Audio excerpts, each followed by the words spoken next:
Do you have a quorum? In fact, everyone's here. That's wonderful. If you'd please stand and join me in the Pledge of Allegiance. Attention, salute, pledge. I pledge allegiance to the flag of the United States of America and to the republic for which it stands, one nation, under God, indivisible, with liberty and justice for all. Would you introduce? Yes, we've the last few board meetings, we've had pastors, local pastors come and give the invocation. So Dr. Lynn Parks is here tonight from Eastwood Baptist Church. So Lynn, if you'd like to open us up with a word of prayer. Let's pray. Lord, we pray that through the work of the school board and through the work of the teachers and staff, that you will help the Gatesville students to grow in wisdom and in stature and in favor with you and in favor with others, as your son did. We pray this in Christ's name. Amen. Amen. Thank you, sir. Thank you. Lynn is walking out, but Lynn is my pastor at Eastwood. He is new to the community, and he has already started diligently working with trying to do outreach, Boys and Girls Club, the prison ministry, so we're glad to have him. Thank you. Thank you. And Rob will read the mission. Mission of GISD. The mission of the Gatesville ISD, a portal to limited possibilities, is to empower our students to be life-ready, knowledgeable seekers and problem solvers by instilling leadership, innovation, integrity, critical thinking, and service through challenging and engaging learning experiences facilitated by passionate teachers and supported by caring parents and community members. Thank you. So, first we have a student spotlight with Ms. Venable, principal of junior high. Good evening. We are excited to honor one of our junior high students. You know, there's so much going on this time of year and there's so many wonderful things happening, so I just opened it up to my teachers because they're in the trenches with the kids and they see more exciting things from these kids than I do, and even though I get to see a lot of things, they're in the trenches with them and they really get to see a lot of things these kids are doing. And so we had a lot of wonderful nominations, which was awesome, but then we had to sit down and just choose one, and one nomination really stood out to us, and it was about Mr. Preston Davidson. Preston, you want to come up, please? Preston is a 7th grader on our campus, and Miss Janelle Williams, who is here tonight, is the one who nominated him, and I'm going to read her nomination. She said, "I would love to nominate Preston Davidson. He is always so respectful and polite every time he walks into the classroom. He makes good choices, even when others around him are not making such great choices. Today, he really impressed me with the attention to detail on the answers he read out for some of his questions on a paper we did in class. He's a joy to have in class, and I wish I had 100 more just like him." So we are so proud of Preston, and I know Ms. Williams is proud as well, and we thank her for seeing this in him, and we thank him for being a great student. So Preston, we are glad to spotlight you.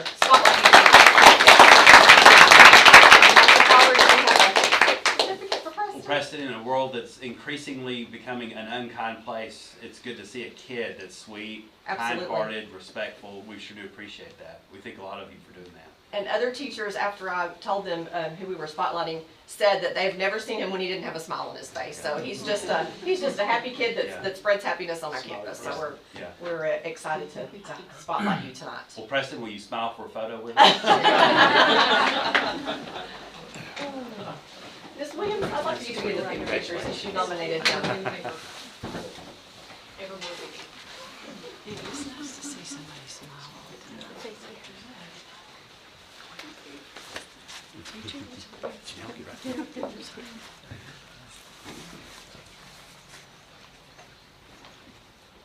Let him go behind you. Oh, we were not. Hang on there, Scott.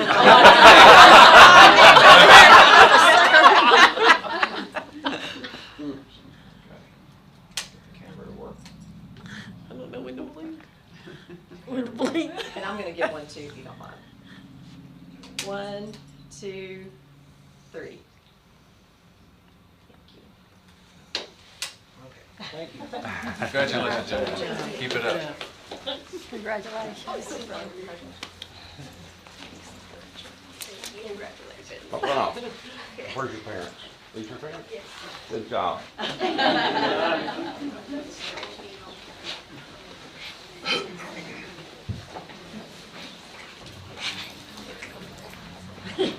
next we're moving on to the teacher spotlight with Ms. Streeter for primary.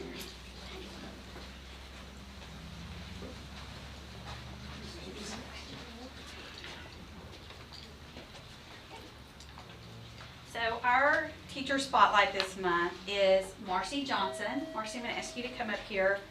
Marcy's been teaching for 5 years. She was hired back in February 2015 as an early childhood special education teacher, which was formerly known as PPCD. Now it's ECSE.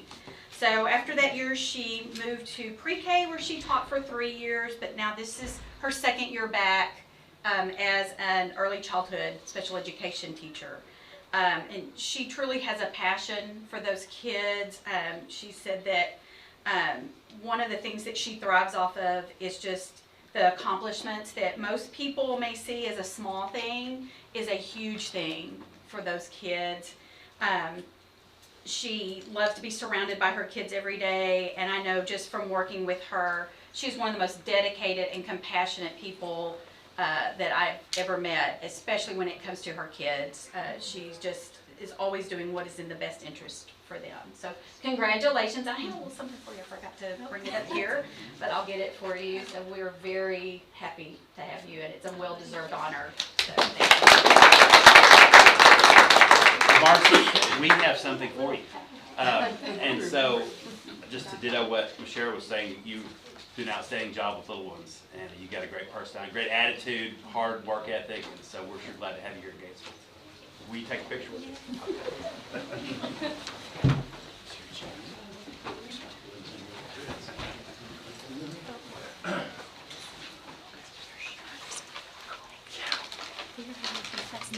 Yeah, that was perfect.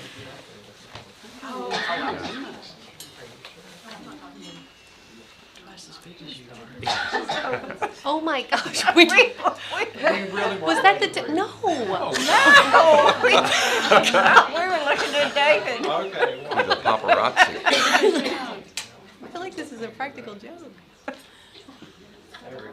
Miss Streeter, you gotta be in the picture too. Yeah. Thank you.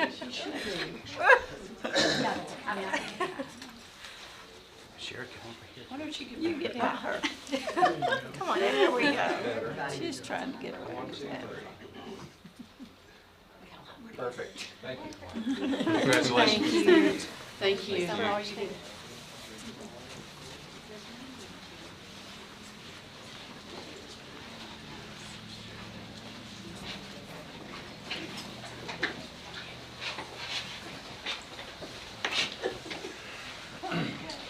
And we have a community partner spotlight tonight.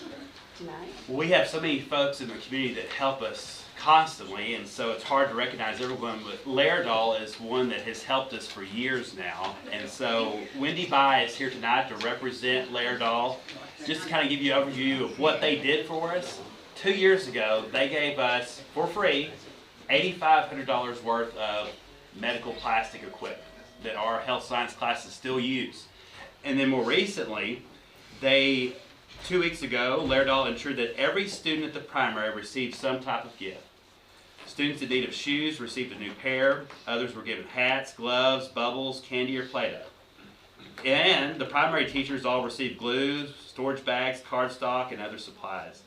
And so Deb Sloan was the head of that committee. She was a little bit under the weather, but thankfully Wendy was here to come. And every one of the Laerdal employees contributed money and items to make that happen. So that was a real team effort. I thought, boy, what a gracious thing to do, and that speaks so highly of all of them. And so, Wendy, did you want to say anything? No. Okay. Thank you though. Wendy, thank you. We're glad you're here, and on behalf of GISD, we wanted to give you this to take back to Laerdal and tell them thank you so much. We're very appreciative. I guess I could tell you one little story about one of the little girls. Okay. Because she was so precious. Okay, so in pre-K, this little girl, she got her shoes, and of course all the other ones were opening their beanies and gloves, sacks, they were all excited, but she screamed, I got new shoes, I got new shoes, and she got teary-eyed, and she made me teary-eyed. And it was just the most precious thing, so it was very rewarding for us to do that, so. Wendy, thank you. Will you take a picture with us? Sure. She should have brought one of the dolls. Hi.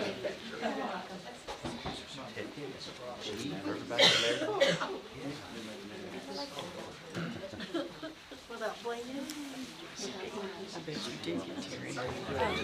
I'm ready. I want to make sure. I'm frozen.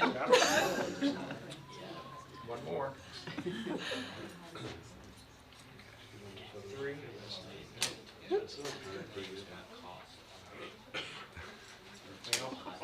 Thank you for standing. There we go. Thank you. Thank y'all very much. Very generous. We get his down. Yes.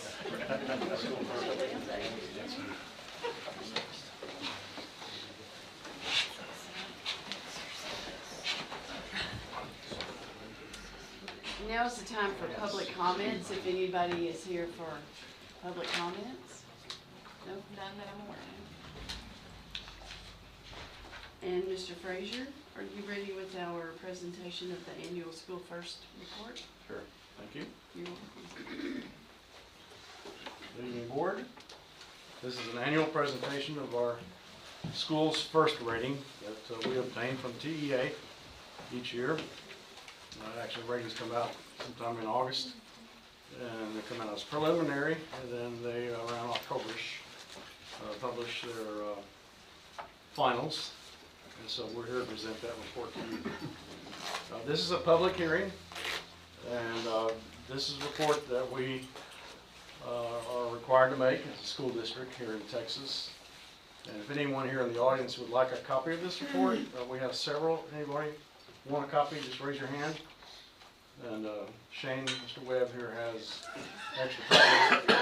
You can also go onto our website, and we have copies of the school's first report, I think dating back to 2005 or something like that. We have quite a few reports that are on there, so you can access the report there as well. As far as an overview, it's on page 15. Are you going to scroll through there? Yes. Okay. The uniqueness about this report is that it appears to be like a year in arrears, and it actually is, because it's based on financial data from the audit of August 31, 2018. Tonight, right from this presentation, we have a presentation of our audit for 2019, and we will be reporting on that next year as far as the school's first. But this report is based on numbers and the audit report and other data from the school district dating back to the fiscal 2018. For as long as I can remember, we have been privileged to receive from TEA a superior rating. We have a district score of 100. There's a number of what they call indicators that are used to come up with these scores. And one thing that is kind of guarded pretty closely by TEA is the number of school districts that score 100. They won't tell me how many scored 100. They'll tell you how many got superior, but they're kind of keeping that close to the vest in terms of how many actually scored 100. But we've scored the top score now for at least 10 years, and we'd be very proud of the financial condition of our school district and the management of our finances. The indicators start on page 16, and I'll go through them quickly. The first one talks about the annual financial report. Like I said, we'll be getting the annual financial report for the year ended August 31, 2019 here shortly. And so they're asking, did we submit this report on time? So our deadline for submitting this report to TEA is January 28th, and we did submit it on time. The next indicator is about whether the audit report was an unmodified opinion. We oftentimes call those clean opinions, and it was. Then the next item is, did the external auditors report that they were free of any instances of material weaknesses in internal control, and that they did. The next indicator is number 3. Were we in compliance basically with all of our debt payments? And we were. Number 4 indicator has to do with where we were current with payments to the TRS. They definitely want those payments on time. TWC, IRS, and any other government agencies, we were on time with those payments. Indicator 5 has to do with the total unrestricted net position balance. And our auditor may discuss this tonight. Last year I had mentioned this to you, that this was going to be a change. We weren't sure exactly how TEA was going to handle this indicator, because as a result of some GASB regulations that require us to book the liability for pension liabilities, that it was probably going to throw a lot of school districts in the negative.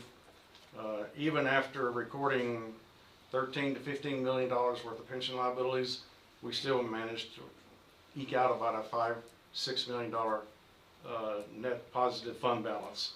So we would have gotten a good score on this one, but this year it's not scored at all. I just left it alone. Number 6 has to do with the amount of cash that we have on hand. And some of these indicators I have indicated on, starting on page 20, is determination of points. You can always go there to see how exactly they score those points. So for instance, on this number 6, indicator 6, on page 20, you'll get 10 points if your cash balance is over 90 days. So if you get a cash balance of less than 90 days of your expenditures, then you'll get less points. So that's what that's about, as you cash flow.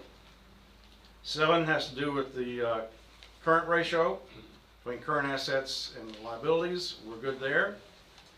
8 has to do with the long-term liabilities to total assets. So these are financial ratios. And you got to realize that the readers of the financial statement are many. They're you guys as the school board read our financial statements. Bankers read our financial statements. There are regulatory agencies like TEA that read our financial statements. Bond rating agencies, which is important to us now that we're going to be issuing another bond. Those outfits also look very closely at all our financial statements and look at all these different ratios. Number 9, did the school district general fund revenues equal or exceed expenditures? And they did. Was the debt service ratio sufficient to meet required debts? Yes. Was the school district administration cost ratio less than the threshold ratio? That's also on page 20, where it shows you the level at which you will get those points.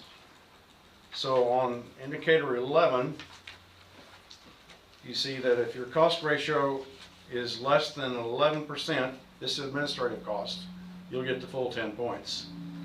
Now on page 20 and 21, I have little arrows. You got little red arrows, you got little green arrows going up. So what I've done there is I've actually given you, under the GISD value column, I've given you our rating this year and whether that rating actually went up or went down from last year.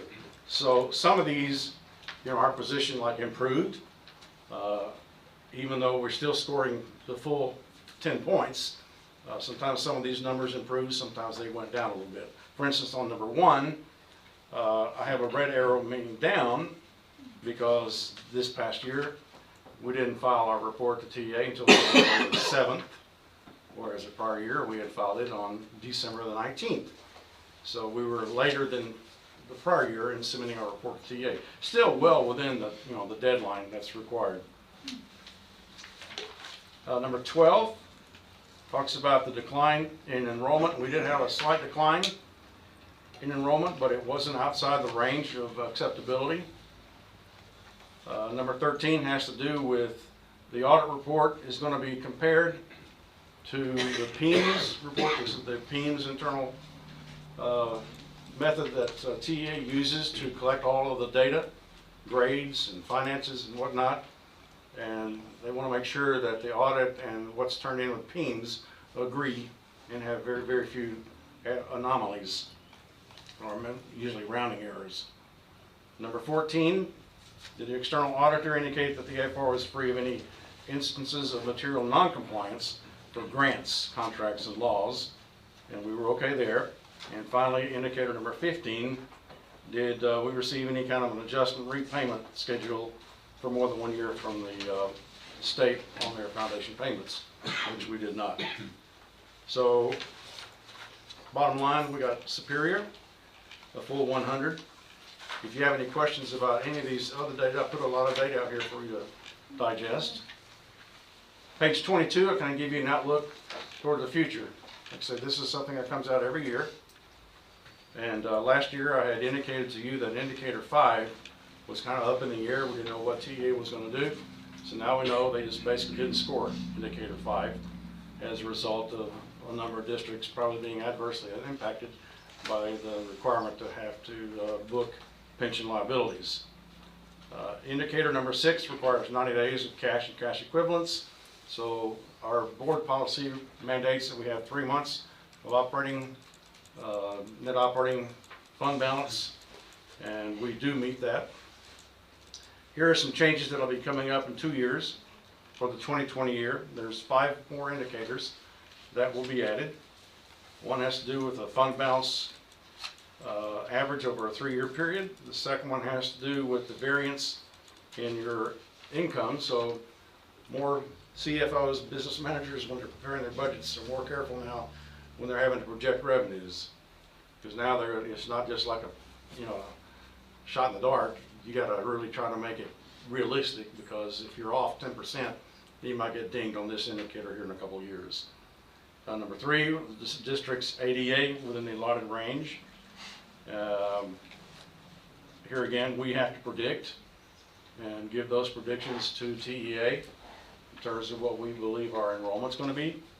And so it's important and incumbent upon us to present some accurate estimates.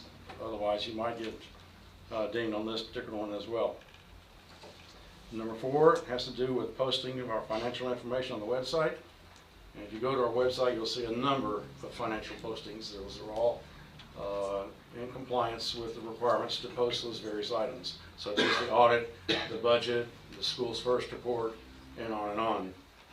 Number 5, the school board members discuss the district's property values and the funding lag at a board meeting within 120 days of the district adopting its budget. This has been amended a little bit because the legislature took away that lag pretty much, but they still would like for us to have a conversation as far as the CFOs with the school board in terms of the importance of budgeting properly for the property taxes. We did have that discussion this past summer, and so that fulfilled that requirement. This will be a mandatory thing coming up in the future. Another section of the Schools First report are disclosures, and this is in an effort to be transparent. And the first one here on page 23 is the superintendent's contract, which is actually part of this report. This is applicable to the current superintendent and the most recent contract that we have for that superintendent.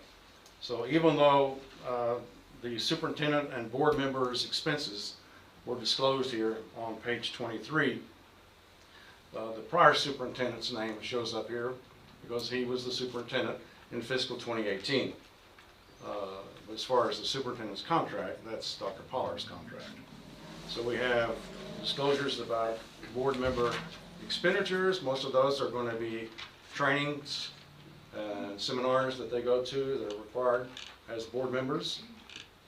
Any business transactions, we have one very small one between the school district and a board member. And then lastly comes the contract for Dr. Pollard.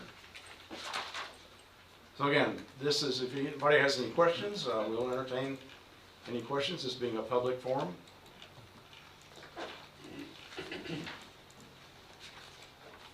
Okay. Board members?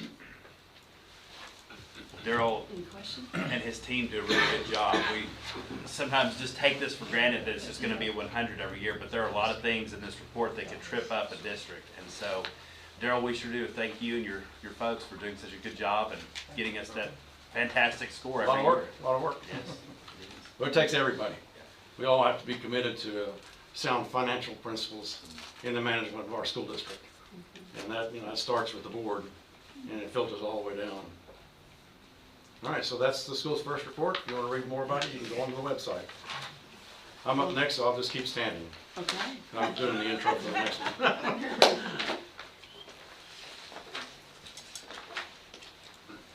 Yes, we're gonna review and approve the audit report, 18-19 audit report. Thank you. So Dane Legg, partner with Lot Vernon. He's in the Temple office, and they've been doing our audit for a number of years, and we enjoy working with Dane and his company. Leona is the audit manager that's been working on this project, and this is about a 100-page report. It is included in your board book information that was sent to you earlier. And then Mr. Legg has also presented each one of you a hardbound copy of that audit report. She didn't get one. Dane, thank you for all the work, you and your staff. Anybody missing one? Missing one here? I have one here.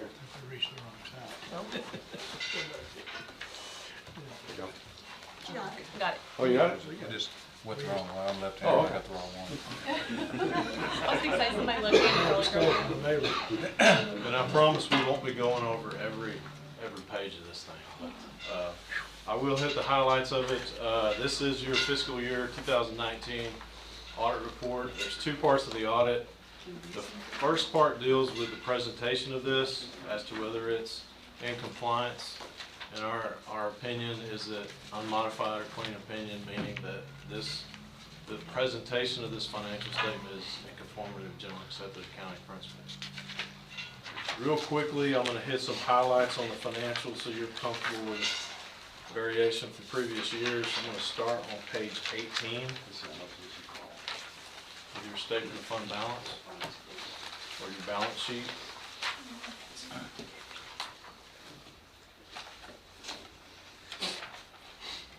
Looking at the far right-hand column, which will be the column including the district as a whole, your first double line subtotal, total assets, a little over 21 million for this fiscal year, up almost 150,000, 0.7% from last year.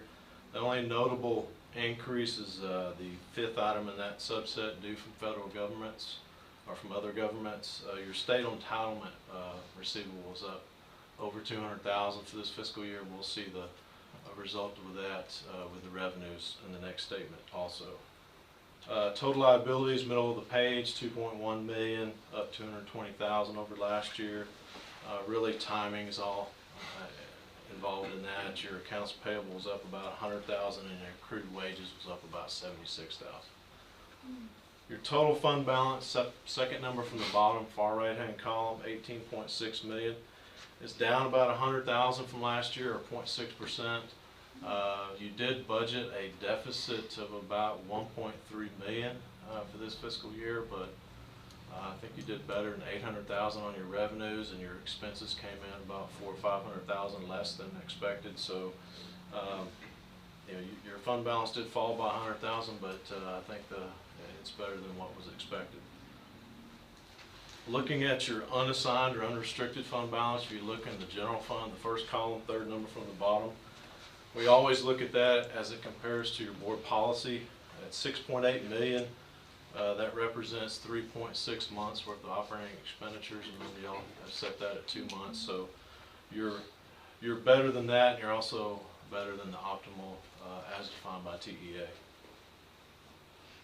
If you look 3 numbers above that, you see your committed fund balance is at 8.5 million for this fiscal year.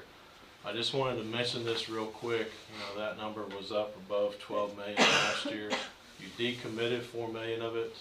We had a comment last year that y'all did not satisfy your policy last year. So you decommitted 4 million out of that committed fund balance, and now you are in compliance with your board policy for your unassigned fund balance. And then as y'all spend monies that you have earmarked out of fund balance, you can take those expenditures out of that committed balance.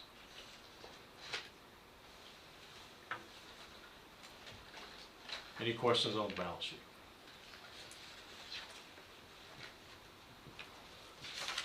Looking at that slight decrease in fund balance, we'll look on page 20 at the revenues and expenses.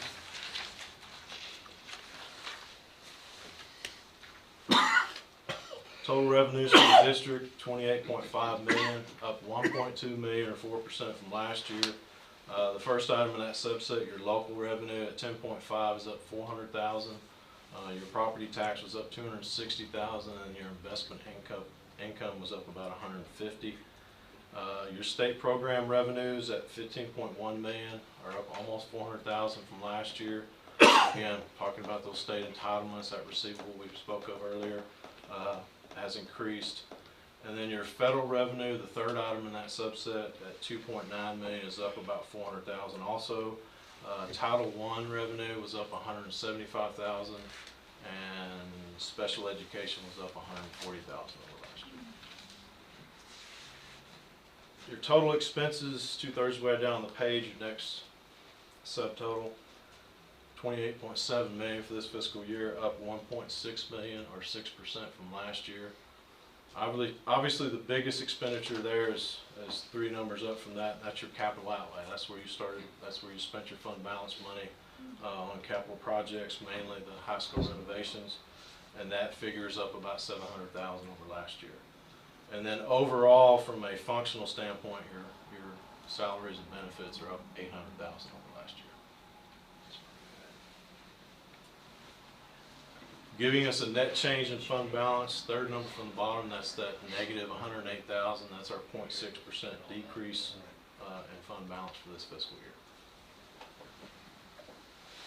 Primarily due to your capital projects. Any questions on revenues and expenses? The other side of the audit is the compliance. Darryl mentioned a lot of compliance is involved with the School First report. If you flip to page 89, there's a nice summary of that whole single audit section from the federal side.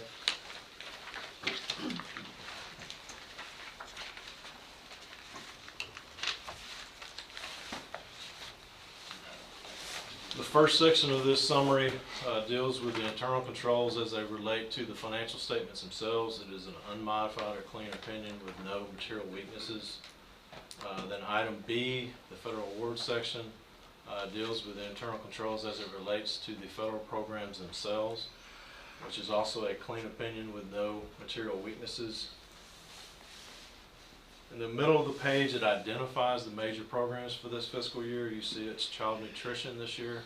It's really a 3-headed monster at most schools. You're either having child nutrition audited, Title I, or special ed. So this year, child nutrition was required to be picked. If we look out towards next year, the next in line is going to be Title I for next year. Then as a result of this audit, which this also goes out to the feds on the web, you do qualify as a low-risk auditee for this fiscal year.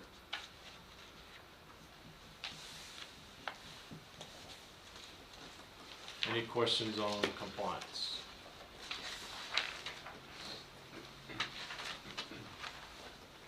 So overall, an excellent audit. I mean, financial-wise, I know the negative on the fund balance, but anytime you're spending for capital projects, that's to be expected. You should also have a board report, a staple copy underneath the audit report.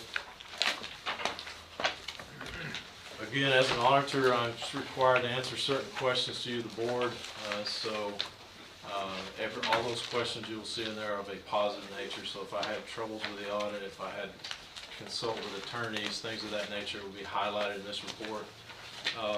One thing I will mention is that at the back of this report last year, we did have 2 comments, two areas to be of concern for you, the board, just to make sure that those controls were fixed, and both of those comments were corrected. One was the fund balance that we spoke of earlier. The other one was we had some issues with your bidding. Last year was a couple items. Y'all had just gotten into the construction side of it, so we looked at the bidding, and that has been corrected during this fiscal year. All the bid files we tested have the required documentation.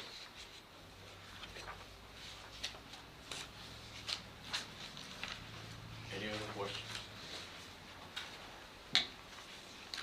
Thank you. You're welcome. It's tedious Thank work you very to much. look over all that. It's good when it's a good report. Yeah. We And I- like that too, thanks. I'd like to thank Marcia because federal dollars, she does a great job of making sure all that is done correctly. That's also very tedious work that can get you into trouble. Thanks, Marshall. Is she? Yeah. There she is.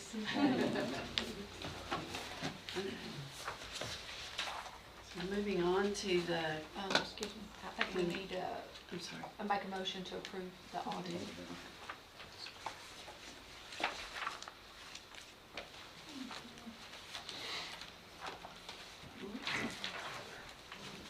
Page 30. Okay. So Mr. Frazier is recommending board approval of the August 31st, 2019 annual financial audit report. Thank you. So you've heard their recommendation. Is there a motion? Rob, second? Cheyenne? Any questions? Okay, all those in favor, raise your hand. None opposed. Thank you. Motion carries. Mr. Lynn, want to stay? If you need to It's leave. your time to go if you want to go. You can certainly stay, but you don't have Or to. you certainly stay. Thanks, sir. Thank you. Now we'll move on to the consent agenda. Are there any questions or comments about the consent agenda? Is there a motion to approve the consent agenda? I'll make a motion. Charlie, second. David, questions? Did you want to say? I just don't know since I wasn't here, if I just need to abstain, because I can't attest to the Right. validity of any of it. So Your that's all. choice, okay, yeah. Okay, you've heard, you've had the motion to accept the consent agenda in a second. Are there any questions? All those in favor, raise your hand. Any opposed? Any abstentions? Okay, thank you. So, information items.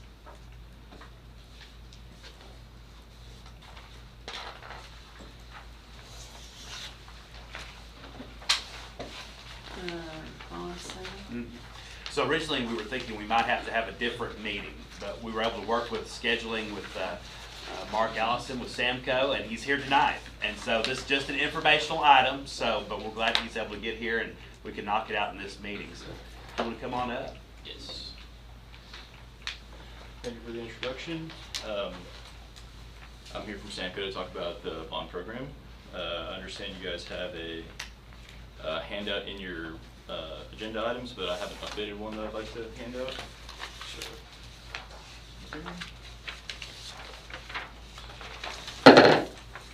This is just a slide update with a little bit more information.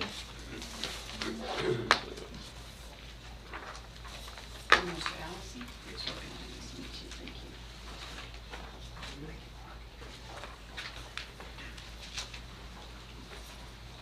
So I'm just going to take a few minutes to just go through this. We'll review the bond election parameters. So in November, you went to your community and asked for a 9-cent increase for $9.9 million. That passed. So congratulations on that. And now we're going to be focusing on issuing those bonds. First thing we want to do is lock in a rating from a bond rating agency. Historically, we've used Moody's, and that's what we'll be using this time as well. When you issued bonds last, your underlying rating was an A1, which is a very good investment grade rating for a district this size. That's exactly where you want to be. And a AAA rating based on the Permanent School Fund Guarantee, which is a program that's been in place in Texas for over 100 years that just basically gives the highest rating to ISD issuers so that they can get the lowest borrowing costs that the market has to offer. So we're working on getting that again, and we plan to get that later this week. So for the Series 2020 school building bonds, we're going to issue all $9.9 million in one installment. If you all remember from the 2013 bond election, we issued in 2 small installments, one at the end of 2013 and one at the beginning of 2014. We did that for bank qualified purposes. This time around, there's not as much of a spread. Basically, the difference between non-bank qualified and bank qualified is much more insignificant than it was 6 years ago. And so we feel better about just going ahead and issuing it all next month. So the way we're going to issue that is through a negotiated sale. I understand that we've already chosen 2 underwriters, which is Bank of Oklahoma and Piper Jaffray. So they will be underwriting your bonds, and part of our job is to make sure that they are thorough in pricing the bonds so that it's the lowest possible borrowing cost for the district. So we've worked with them many times, and so we feel good about that underwriting syndicate that's in place, and we feel like that's going to be good interest rates for the district. For our amortization length, communicate to the voters not to exceed 20 years. What we're going to try to do, though, is shorten that to about 15 years. So right now, your bonds that are outstanding go out to about 14 years. And so we'll try to just pay that off as soon as we can, and that's going to be one of the benefits of a negotiated sale, is that once we get the rates, we'll be able to talk with the underwriters and make sure that we can get that paid off as quickly as possible while still taking into account the other bonds that you have outstanding. So we're going to hope for a 15-year target, and but shorten it off to 20 years. Before that happens, though, we're going to have an early optional redemption, meaning that you can refinance those bonds at lower interest rates. That's going to be a 10-year early optional redemption. That's very standard for Texas school district bonds, and that'll come in February 15th, 2030. And like I said earlier, we'll be taking into account your bonds that you already have outstanding to have one, just so that they're layered and balanced, and it's a working bond model. And if we need to, we can draw down a little bit from that INS fund balance as necessary. Let's go through the timing. We already passed the bond election in November and canvassed the results a couple weeks later. We've already applied for the PSF. Like I said earlier, we'll be getting that hopefully this week. We should get it this week. We're at the board meeting today, reviewing the plan of finance. And coming up later this week will be the calls with the rating agency and with the attorneys to make sure everything is in place for a successful bond sale. We'll receive the PSF, and then in January we'll sell the bonds. February we close, and the district will get their money. Any questions before we go through the cash flows on that? Okay. On the next page is basically what your bond model looks like. Issuance is 9.9 million, 9-cent tax rate increase, 15-year amortization. This is run at a 2.56% interest rate. That is conservative to what we're actually seeing today. It's about 25 basis points conservative, so hopefully we'll be lower than this, but that can change day to day. So just so you know that you're looking at conservative interest rates for right now. If you want to start looking at column 12, there's that 9-cent increase that we communicated to the voters. That is still what we were going for and what we expect. Basically a tax rate increase from $13.70 to $22.70. If you look at column 10, that's your estimated taxable value. We are building in some pretty conservative growth into this bond model. I think the district has grown by about 25 million per year the last couple of years, so, and even more in years past. So we think this is a good conservative growth that is reflective of what the district can expect to do. Now let's go back over to the left to column 2. That's what's already outstanding, what the district issued in those 2013 and 2014 issuances. Column 3 is what we're going to be issuing in January, that 9.9 million at 2.56%. If you go down and look at 2035, that's kind of where our, I guess basically where our kind of wiggle room is to shorten it up, is by putting more in there. But we don't want to put too much in there, so that's just the way it looks right now. If you look at column 5, with the growth of the district, you're going to be growing out of state aid, which is fine. That's good to be a healthy growing district, but that's why those state aid payments are starting to decrease and eventually are gone, because your tax base is growing, so that's a good thing. Finally, in column 7, that's just the use of INS fund balance. That basically is just a little bit of a buffer to keep your tax rate at 22.70, like you communicated to your voters. If the interest rates come in lower, that number will decrease, or if your tax base increases more than $25 million per year, that will increase as well. And you could even get down low enough to potentially add to your fund balance, or that number is just a little plug figure to basically keep us at 22.70. We could expect less than that. So that's where we're at. Then you have looking at debt service payments in column 9, so that it's the same number every year for easy budgeting. Does anyone have any questions?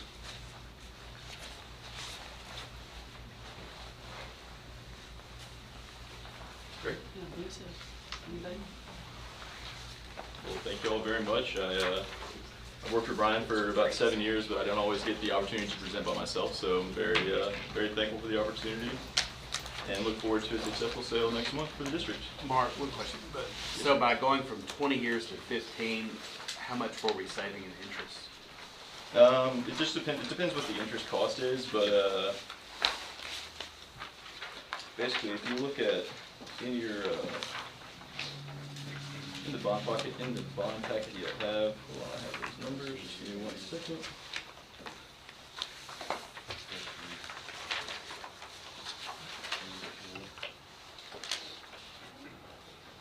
About 800,000. Yeah, I mean you'll be.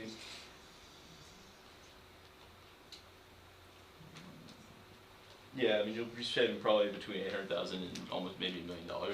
That's rough. That's back of the envelope math, but we can get you an exact number for that when we can look at some numbers. But it's worth doing to shorten it because you are saving that. So basically, the elementary and the high school will be paid off right about the same time? Yes, so this project is just for the high school, correct? Right. Yeah, so it'll be 1 year later. But 2034 and then 2035. yes, we can get 15 years, so that's what we're hoping for. Yeah, so that'd be good. Mark, we appreciate you coming. Yeah, thank you all very much. Thank you.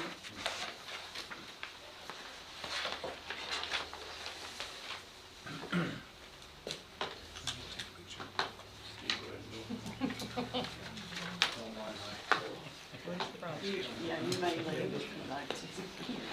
Unless you want to. Good surprise, I'm not all 5 years off the amortization. And now, Dr. Pollard's going to talk about some new courses that are coming to GHS. Well, there's 3 courses that we've really been trying to get to Gatesville High School, and here's 2 of them. We've talked to you briefly about this before, but astronomy, earth and space science, and ROTC. And so ROTC is a lot bigger animal to try to get here. We're still working on that. But astronomy and earth and space science we're excited about offering. I've talked to some groups of high school kids and even asked them, if we had a class like this, would you periodically be willing to come up at night and look through a telescope? And they said, yeah. And so, but that would happen very infrequently. This will be a traditional science class, probably for juniors and seniors, but it gives them a different option, maybe if they're wanting to take another science that maybe they're not used to.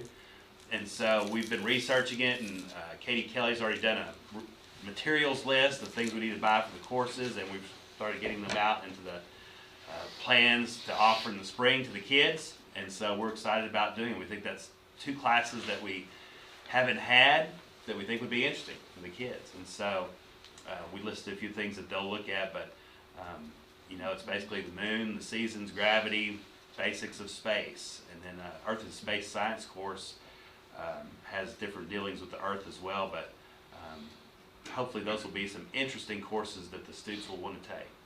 So just an FYI. Any questions about those?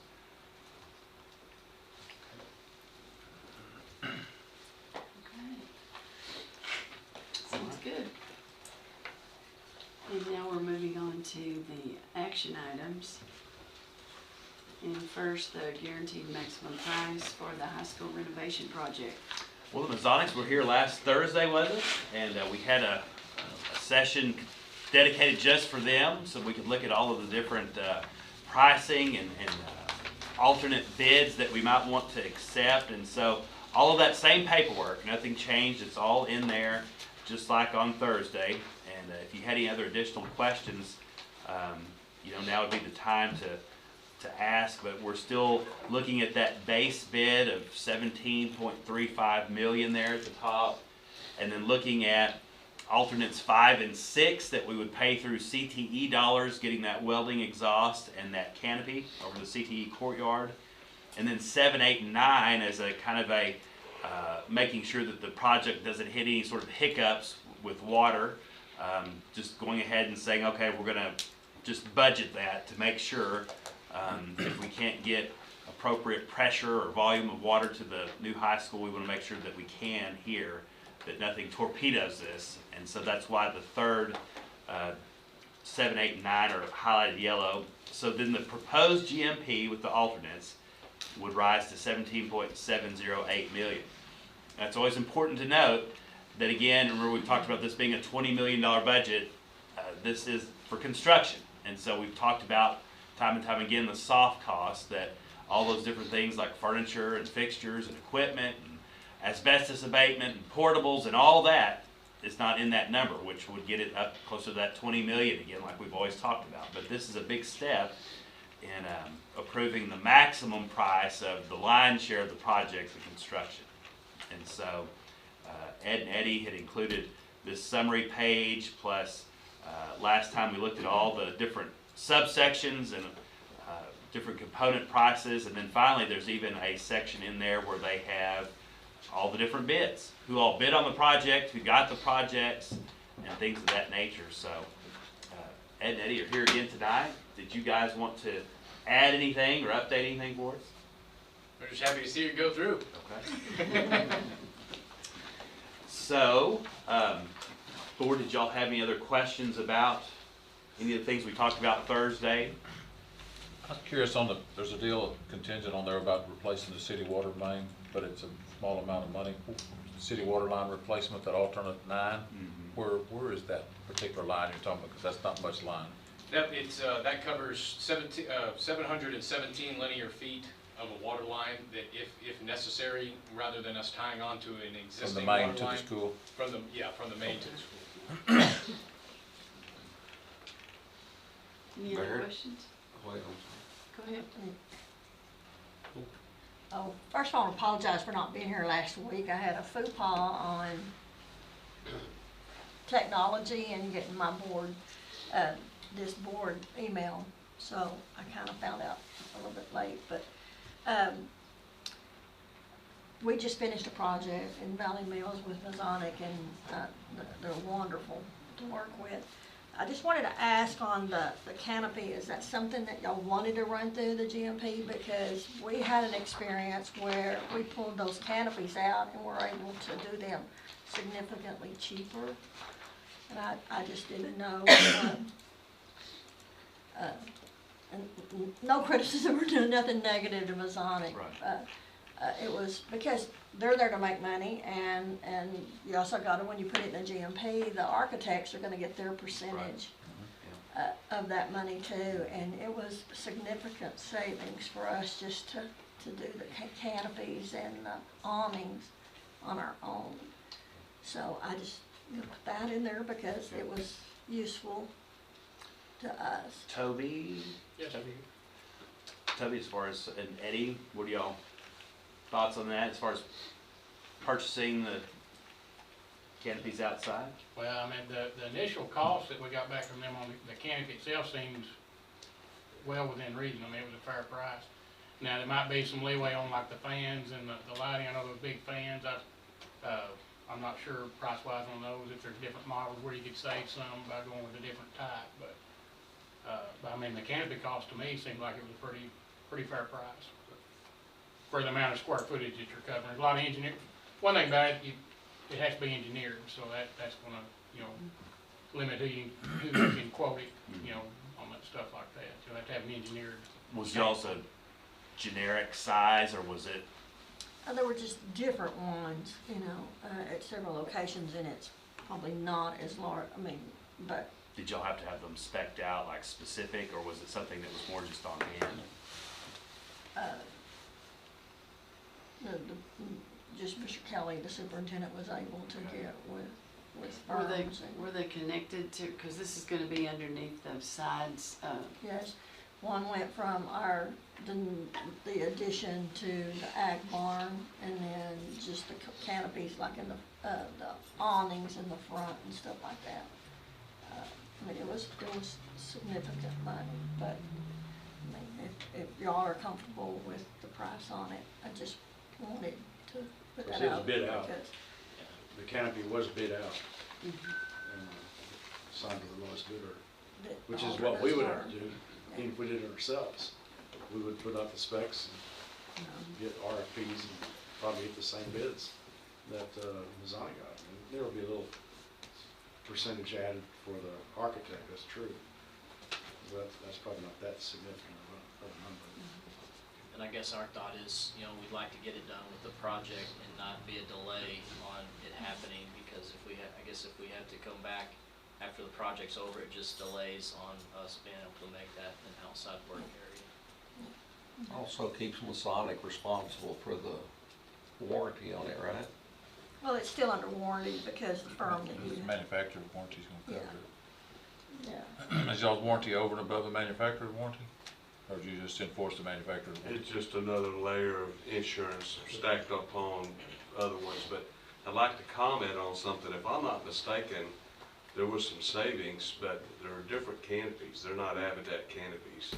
So the canopies that cost so much money that really look good, let's keep that. You know, I mean, what do we specify? These Avidet canopies? Yeah, well, Avidet is, yeah, they were the apparent low. And so these are kind of like gold-plated canopies, but they're really good. They're a lot better than, when I went to school, we didn't have any canopies, so it's hard for me to tell you that we've got better canopies. But these are good canopies, and if I'm not mistaken, when, you know, an architect makes a recommendation on a canopy, and I think Mike Kelly was in a position that we don't need to spend that type of money, and if they were being very budget conscious, and I think they found a substitute canopy that is comparable. That's the best way for me to explain that, because please understand, it isn't our markup. Our markup is 3.5%. 3.25.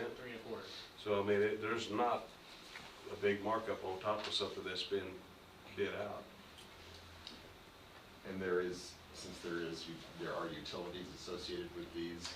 Yeah, That's true, yeah, it's not just a canopy, you've got these fans within it, there's light fixtures within it, it's all getting placed within a lot of very decorative concrete, and it's something that you try to do after the fact is really gonna compromise the finish of everything that's gonna be around it, and it's gonna be difficult to try to tie together if it's not done in conjunction with the rest of the project.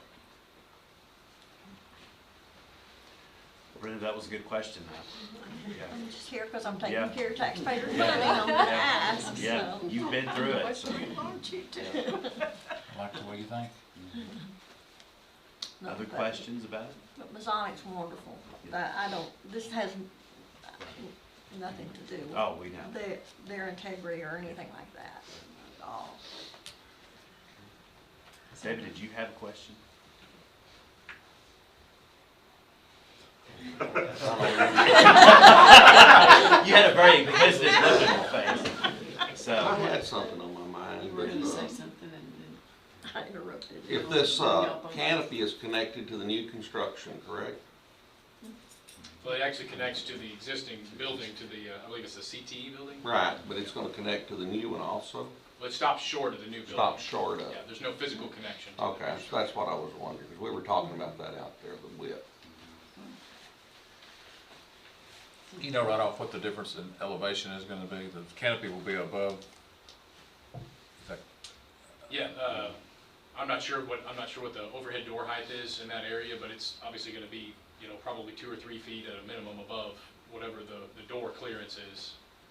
It's gonna be kind of shading that area outside of. Well, like we talked last time, I know that along the way there'll be different ways to save money. You know, we talked about aluminum wiring and some of the vendors that sell a stainless steel table cheaper, and so these guys are working to try to find areas for us to save some money too. So if there aren't any other questions, I would recommend that the board approve the guaranteed maximum price with the accepted alternates that are highlighted in yellow for construction costs associated with the high school renovation project of $17,708,756. And I put in parentheses there. Note this is not the all-in cost for the project. Again, that's just the construction. So you've heard the recommendation. Is there a motion? I'll do it. Second? David? Any more questions? Yes, I remember the question. What have you learned about dealing with the city on the water? Have you got any update on that? I've met with the mayor, and then we're going to meet. I'm hopefully going to call a meeting later this week too to try to just. That's why I think from just making sure that the project has all the backups needed to make sure nothing can torpedo it. That's why we got 7, 8, and 9. But if by the off chance that we can get a better system of getting the water there, if it's possible, would, explore that route too. So there's lots of different, I keep hearing different things about this might work, but well, then I hear, well, that won't work. So it's just, we're gonna have to all sit down in one room. So I've talked to Masonic and WRA and our civil engineer and asked them today what days of the week they would be free. Got some input from them, and then we're gonna reach out to the city and see if that jives with some days that they might be free and have everybody in the same room to talk about water and pressure and things like that. I don't know if it's, you might want to consider Billy Vaden in on that meeting, because I visited with him the other day, and from the fireman's point of, or knowledge, there's a lot of calculation that they understand. So he might, could have some input, and I don't know how that will affect the city. You might want to talk with him first. But he's got, there's some formulas and calculations that he talked about that are. And we need to try to, once for all, get everybody around the table and hash it out. I have a question. When you start the construction of the new building, are we considering looking at a lot of the things we already have in place? I'll take an example as a cafeteria, that we redid that not too many years ago. Are we gonna go back with all new appliances and whatever in the new cafeteria? Or are we gonna look at trying to save $1 or $2 and using some of the stuff that we have is still very functional? If anything is new-ish and in good shape, I mean, we could evaluate that. Unfortunately, a lot of the things in the kitchen area that we toured are pretty old. Right. But if there is anything that we bought recently, sure. But you got serving lines, Right. stainless steel tables, which, again, I'll ask the question, air conditioning. We got a lot of outside units. What are we gonna do with those? I think we had come to the understanding that if it's within a certain amount of years, that we might try to repurpose them. Toby, what was the? Right, if it's anything, I think older than when we had the mechanical team up there, if it was over 5 years old, we were gonna look at replacing it. If it was newer than 5, we would, repurpose it or use it somewhere in the house. System? Right. Yeah, I know there's a lot of, sizes of the units and tonnage is required and all that other, so. Right, I mean, that would figure in too. we definitely scrounge and try to keep that stuff. Parts off of them. Right, Yeah. and as far as kitchen equipment, I mean, if it, we resuscitate it 2 or 3 times before we actually commit it to the scrap iron. I mean, we get our money's worth out of our kitchen. Those air conditioners got a lot of copper.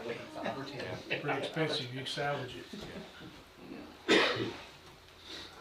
Any more questions? So what we're approving, or what we're being asked to approve, is a dollar figure. It's not necessarily the fact that we're going to accept alternative 5, 6, 7, 8 as written. We're effectively. It's the grand total that, what Masonic is saying, it won't exceed that. It's great. Okay, all those in favor, raise your hand. Motion carries. Yippee.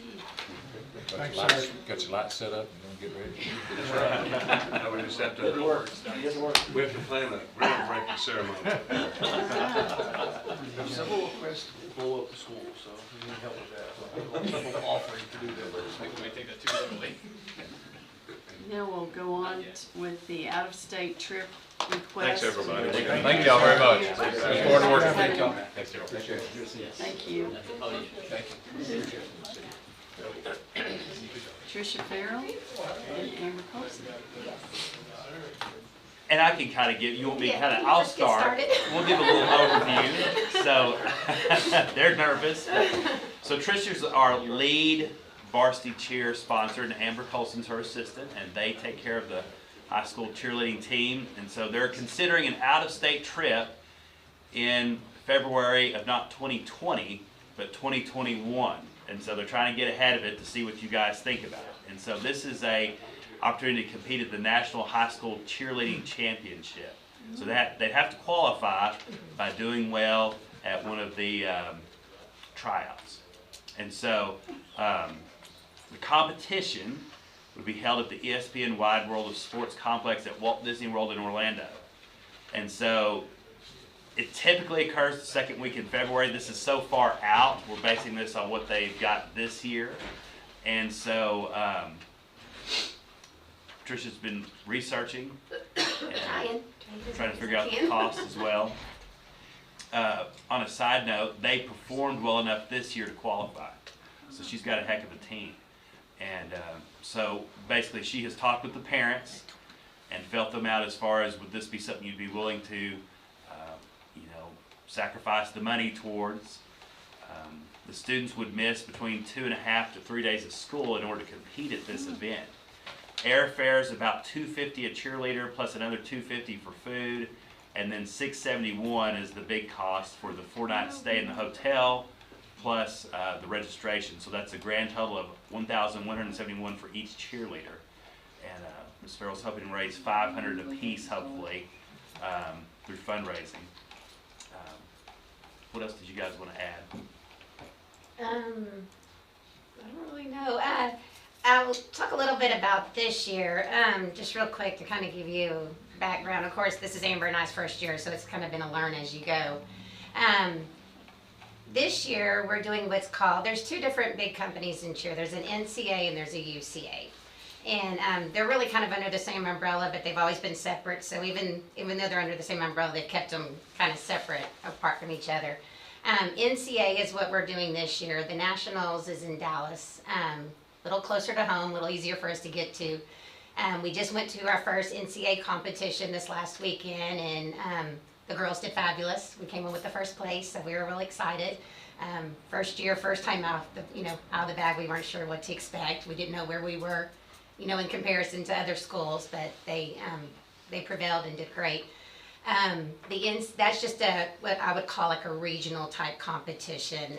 February 1st and 2nd will be the national competition. That's where schools, not just from Texas, but from schools from surrounding states will be there as well. It's a huge national, a lot of people fly in for this from other states and will compete. And that's the one, our big goal is to place in the top 3, if not, win. Of course, everybody wants to win that competition. And with that said, the competition that we're looking at for Disney is called UCA. It's been around longer. It's a little more prestigious than what NCA is amongst high schools. NCA is real popular with colleges and all-star cheer. They've been doing school cheer for years, so it's still a very prestigious competition. But UCA is kind of like the competition that all schools want to qualify for and get to. And we have a lot of talent in our little town, lots of cheer talent. And I just would love for these girls to have an opportunity to go to this huge competition and show what Gatesville has. We've been holding it back for so many years. I'd like to get them out there and represent Gatesville and do well. And I think they have it. They have the drive. They have the determination. And I think we could do well at UCA Nationals. Again, that process will not start until, we'll have our tryouts in March. We'll go to camp in the summer, and then that's when that whole process will start. When we go to camp, they do have to go through a credentialing. The squad has to go through a certain program where, the safety certification, they've gotten real big, trying to avoid schools doing things that they're not qualified to do. So we'll go through a safety certification.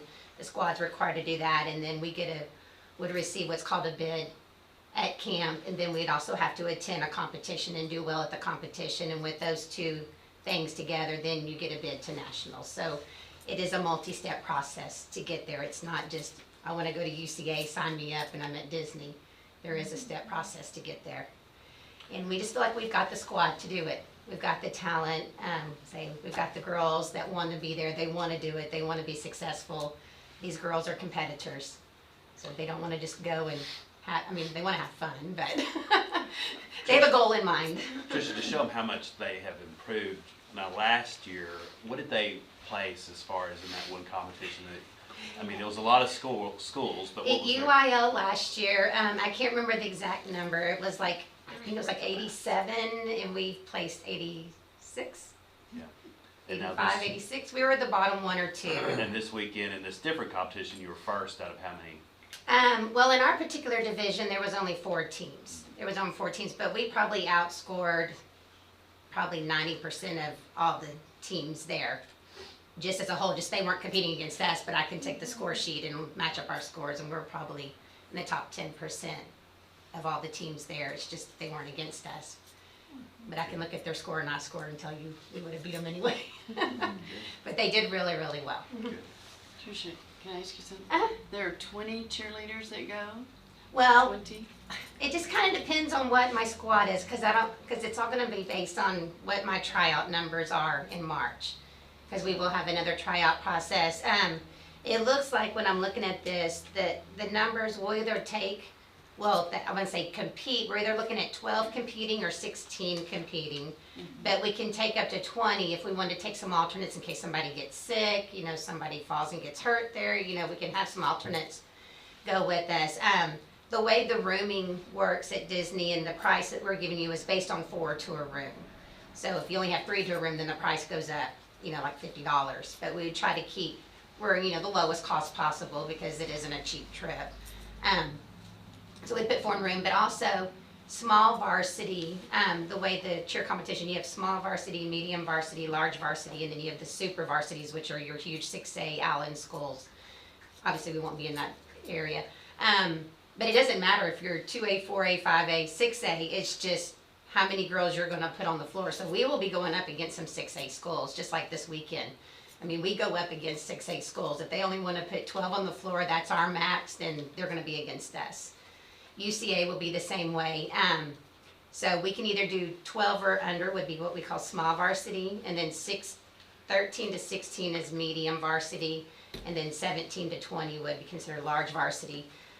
I won't be able to determine how many girls I'm taking until I see what I'm gonna have to work with.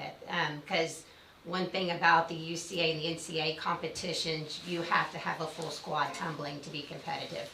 I can't put a girl out there because she's cute and she's bubbly and, you know, unless I have enough people out there to kind of, you know, overtake the fact that she doesn't tumble. For the most part, to be competitive, you have to have a full squad of tumblers along with kids that can jump, dance, learn the routine, be able to pick up on things fast. So there's a lot that goes into kind of picking that's, you know, who your competition squad is, just like any other sport.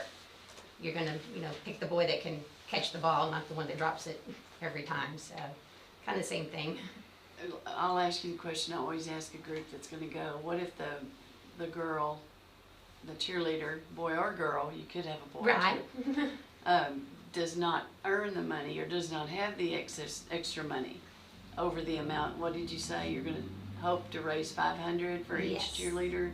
Yes. What if that person isn't able to give Well, the we're other gonna, 600? mostly we're gonna do that as a group. So as far as, you know, them raising it individually, not so much. You are gonna do it as a group? Yes. You have money makers right now? Yes. Right. You Yes, spend- we do. yeah. Our clinics and our camps bring in quite a bit of money for us. So that's the money, you know, that will be easily, everybody contributes, everybody works, and so the money will be evenly divided amongst all the girls. I'll try to have some fundraisers if they wanna earn a little extra to go towards, you know, the additional cost that they'll have to come up with. But I have met with about 10 or 12 of my current moms, and so far, I mean, they're okay with it, and they're good. Now, there is a deposit that they'd have to put down early, and I told them, I said, the second we get our bid, I'm gonna need that deposit right away. It's a $100 deposit to secure our spot.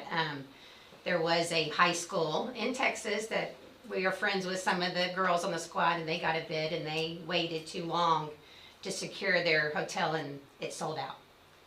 So now they can't go. They don't have, I mean, unless they wanna do a commuter package and stay off the resort, and they decide they didn't wanna do that. So it is kind of the timing, time is of the essence here. We gotta get our bid and get our credentials in so we can secure us a spot.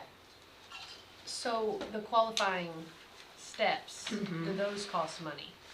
Well, going to camp, of course, camp costs, just going to cheer camp, and then, yes, then. The other ones, aren't there The other? camp, we have to pay for competition. Just as we did this past weekend, it was, you know, so much money per girl, but that came out of our fundraising fund. We did not charge the parents. Okay. We've only charged the parents what we set out from the very beginning parent meeting. This is what the cost is, and we haven't gone, except for we did get a $5 shirt. Other than that, we have not gone over what the initial cost is. So we give the parents the breakdown before they even try out, so they can decide whether they're on board or not on board.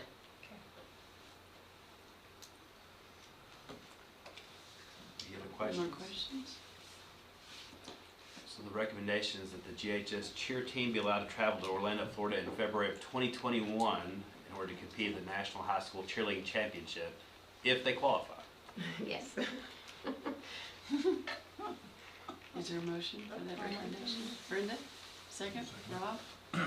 Any more questions? Who's second? Rob? Okay, there's several. David? Sponsors. Yes, sir. You didn't mention sponsors. What do you mean by sponsors? How many you're taking per child, per students, or what's your plan on that? Oh, we have the. We have contacted them, and like one we've contacted, like their school employees. Miss Sarah we've contacted, Krista Moreland we've contacted, and Tori Cummings. So we're looking at, how many is that, 5? 4, if we take 20, it's 4 girls per sponsor. And we've even talked to, Crystal Saunders too, and no, who's the, student council? oh, Carrie Flanagan. Carrie Flanagan. She has experienced this herself when she was in high school. So we have talked to her about if she would like to go, because she would bring some knowledge with us, that she's been there, done that. I mean, I know it's been probably 20-something years since she's done it, but still, she knows a little bit more about the ropes than we do. We're kind of learn as you go on that one, but we're learning fast. It was definitely been a sink or swim situation. Any more questions? Okay, all those in favor, raise your hand. None opposed, motion carries. Okay. Thank you. Amber, congratulations. Well done. Thank you. Start raising it. Right? So if anybody wants to buy something,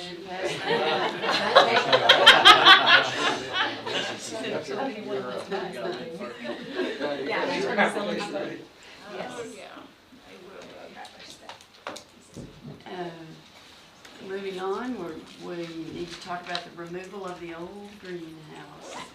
Well, we contemplated what to do with the old greenhouse. It's not in great shape. Toby and Scott and I went out there one day with a lot of the junior high science teachers just to see. They had expressed an interest of, well, maybe we'll keep it around and we'll do periodic science things out there on occasion. Well, they got one look at it and said, on second thought, we may not want to keep this up. I think a rep from Event ISD came out last spring. They looked at it and said, thanks, but no thanks, we don't want it. And so it's getting in pretty sad shape, and I think a lot of folks, individuals that might want it, want Toby to disassemble it nut by nut and then reassemble it somewhere else, and we just can't do all that. We'd rather ask you guys tonight to let us knock it down, recycle the whatever metal might be in it, and just make way for clearing that area out by where the baseball field is, just clearing that out. And so, Mason, we hadn't called on you tonight. What do you think about that? Tear it down. Tear it down. Well, that's easy. I've been there. It's pretty bad shape. yeah. We fear it may become a safety liability if we let it just linger there. We've thought about any other ways to repurpose it, and it just, I don't know. It seems like it would be better to just dispose of the debris and recycle what little we have and kind of go from there. So y'all have any questions or concerns about that course of action? Level it. Level it. Charlie says level it. So I'll make the formal recommendation that the old greenhouse be demolished and the debris disposed of accordingly. Okay, is there a motion? I'll make a David? motion. Or Whatever, David, second. or second, Charles? No more questions? All those in favor, raise your hand. Okay, motion carries, thank you. Mason, did you have any input on the cheerleading thing? I ain't doing it. Okay. What'd you say? You're gonna be gone. Knowledge, yeah. Okay, next we move on to the naming of Tommy Davidson Field. Well, at last month's meeting, we had some discussion about possibly naming the field, not the stadium. Ted McConville was here and very eloquently described what he would like to see happen, and so it was a recommendation for us to consider that maybe the McCamey Stadium stay, but Tommy Davidson Field be added to it. And so Tommy's the son of Cotton Carolyn, I'll read a little bio here. He was an outstanding athlete and a 1974 graduate of Gatesville High School. He played football at Baylor, returned to Gatesville to practice chiropractics. He went on to serve on the Gatesville City Council and the Gatesville School Board. He served for many years as the athletic trainer at the high school, and more recently he served as the team chiropractor for Baylor University Athletics. And of course, tragically, Dr. Davidson passed away in October. I contacted Tommy's wife, Nina, to receive permission from her before we considered it, and she was very excited. She said, I'm going to call Cotton and Carolyn right now. And so we hope that this would be kind of in keeping with the family's wishes, that it'd be something that they'd be honored by, and I think that all indications that they would be. Will is actually in town. I saw him at the Lions Club meeting. He's being tutored under Dusty Boyd. He's going to try to attempt the bar in February. So we're proud of him too. But if the board approves, we'd be looking at ideas for signage and trying to in some way kind of promote that, the change to the field's name. Did y'all have any other questions or comments about that?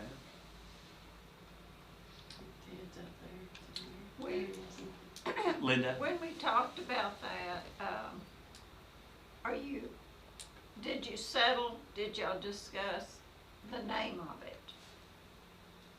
I specifically talked to Nina about Tommy Davidson Field. Okay. And so I think, we had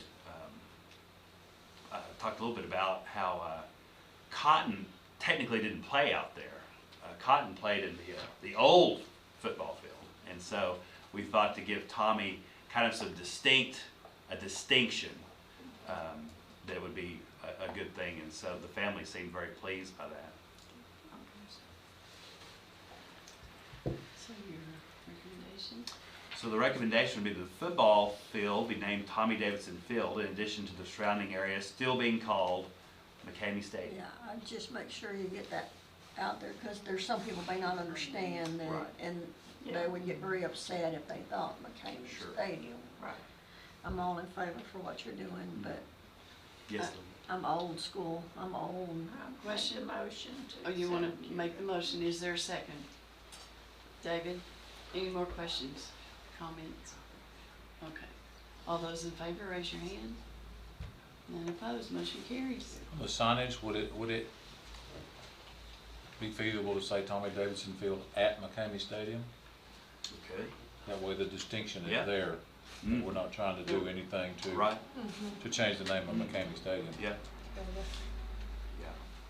I think that's a good idea. Good deal. Well, Ted, thank you. Good idea. Thank you. I have suggestions on signage and stuff too. Quit while you're ahead, Ted. Off you go, McConville. We'll talk to you. My old We'll finance talk to you professor got later. one more shot at me. I'll call you. Thank you very much. You bet. Thanks. Thank you. Now we'll move on to the naming of the Sid Pruitt High School Gymnasium. One thing is that there's so many deserving people that, when you start talking about naming things, it's hard to narrow it down. So we wanted to honor maybe one from more current generations in Tommy, and then one from a little bit more previous generations in Sid Pruitt. And so I had Marcia looked up his personnel file. That's always interesting when we look up these old personnel files. But Sid was born in 1906, and he graduated from Turnersville in 1925. And he went to Meridian Junior College in North Texas State. He majored in education, English, and minored in history. He began teaching in the Mount Zion School District in 1927, followed by a teaching assignment in Whitehall. He was principal of Turnersville High School from 32 to 36, and he received his master's from Texas Tech, 35, followed by his principal and superintendent certifications. So he began in GISD in 1936 and didn't retire until the spring of 75. So he racked up 47 years in education, and then he didn't quit then, he kept doing GED classes. And so Uncle Sid is how he was commonly referred to as. And everybody you refer to from these generations, they all have stories about Uncle Sid. And usually it involved them being scared to death of him, I think, in some respects. But he was very well respected, though. I will say that. He it wasn't just fear, it was respect. And people loved him, but a little fear too. And so, but he was a pillar here for many, many years. And so, he was even, a few things I didn't know about him, member president of the Gatesville Lions Club and 1969 Citizen of the Year. He taught Sunday school at First United Methodist Church and was president of the Methodist Men Organization. And so I reached out to Debbie Martin, and that's Sid's daughter. And Debbie was my PE teacher many years ago. And so she was elated. She couldn't believe it, just ecstatic. And so she has asked us to try to keep it quiet. She's trying to get all of the kids together to tell them and surprise them with it. And so she said if you would delay putting it on Facebook, she'd greatly appreciate it. I think Wednesday, Marcy, did she say Wednesday? She hopes to get them all together this Wednesday. And so hopefully she can surprise them with it. But I told her, I said, we want to go ahead and vote on it tonight. And but she already had ideas about, she has an old portrait of him that she'd like to donate that we could put next to it. And she brainstormed some with me about how to word it, where we might even incorporate Uncle Sid into it as well. And so she was very excited. So my recommendation would be that the Gatesville High School new gymnasium be named the Sid Pruitt High School Gymnasium. Okay. So moved. Who wants to, Rob, you'll make that motion? Yes. Second, Yeah, Linda? stop calling it new gym, call it the Pruitt gym now. Yeah. That's what he would say, I'm gonna give you a few good ones. Yeah. Did he ever tell you that, Rob? Huh? I'm gonna give you a few good ones. I got a few good ones. Put a crease in the britches pretty well. Get to class. I worked with Uncle Sid. Good guy. Yeah. Any more questions, comments? You need to stand up. Thinking about it. Okay, all those in favor, raise your hand. Motion carries, thank you. All right. I told Marianne, we'll revisit naming things here, in maybe a few more years. Again, lots of deserving people. And so I think about a long list of people that, one from my perspective would be like a Don Edwards, some people like that. So we'll revisit it in a few more years and start naming some more things. It's a good thing to honor people. Toby, you ready for the proposal of 2 additional maintenance workers? How y'all doing? Okay. So, as y'all noticed, we toured some facilities earlier in that previous meeting, like the shops and things like that. Most of my guys had a hand, or several hands, in a lot of those projects, whether it be lighting, painting, just doing something a little different than what their normal day-to-day maintenance duties are. Which is kind of something we call, the projects that we've got going. All the guys have their own little projects that they're assigned to. When we get a large project like that, it takes the whole crew to do something that large. And typically what happens when we get into projects and things is all your PM stuff, your preventive maintenance, air conditioners, ice machines, freezers, everything has a certain little amount of maintenance that's supposed to go along with it to keep you from getting any a bind later, later in the year, especially most of that happens during the summertime. We do some stuff on Christmas break, but that also means that a lot of the other things that we're trying to do during the school year that you can't do when kids are in the room, that you try to work those into your breaks also. And the breaks get fewer and far between. There's just not only so many days in the break to do things. So that's kind of what this is. What's generating this is. Some of y'all know me. Some of y'all know me pretty well. I'm one of those people. I don't like to ask for help. So when I do, now my guys were here, they would say something totally different because they hear me on the radio every day, say, help, but for y'all, it's not something that so when I ask y'all for something like this, don't think that it's just all, I wouldn't ask if it wasn't something that I feel that we needed. I feel like there's, things, you kind of do this job well, understanding that you're not going to get everything done in one day. It just doesn't work out. But that being said, it would be nice if, there's days when I feel like, well, we really should have got that done. We just didn't get it, and that's when things start to suffer, especially on your preventive maintenance stuff. That's when you'll have air conditioners go down because a belt got slung off of it. Well, the belts, as a rule of thumb, every summer we change every belt in the district. It doesn't matter if it needs it or not. You put a new belt on it. Belts are $5. So, $5 comes off, hits a $500 control board on air conditioner, you know, it's makes more sense keeping the belts on all the time. But something like that, you put 2 guys on the roof, they can do a school, but it takes, you know, 2 guys probably 2 weeks to do that. Along with everything else you got going on in the summer, it just ends up being a struggle to get it all done. So I'd like to try 2 guys and see what that does to the situation, see if we can kind of, and a lot of times you'll see my guys paired up going to do something. It's usually because, whatever they're doing may take 2 people. So you got somebody on the roof and somebody down in the building. So run into that a lot of times too, where you're drafting a custodian to help you. Hey, can you hang here and, do this? I'm gonna go up on the roof. Well, the custodian really needs to be cleaning the building, but yeah, they'll stop and help you, but it's just not fair to them, getting what they need to get done. So that's kind of where this is coming from. I just feel like we need some more help. When are you wanting to hire these? Tomorrow. As soon as possible, thank you. And then here are the business managers coming out on me. How you gonna pay for this? Because it doesn't say there's a budget amendment and it's $70,000. And this is where I'm the mean person at school. I mean, you probably knew you needed these for a little while longer, so why wasn't it put in the budget at the beginning of the school year? It's kind of those things I keep looking at we can get through this year. I can make this work. And the biggest, I'll have to ask Mr. Fraser on your money question here in a minute, but the main thing that's generating I'm not trying to put you on the spot. No, you're fine. No, that's a good question. That's the main question when it all boils down to it. But this high school renovation, I started this job halfway through the elementary school.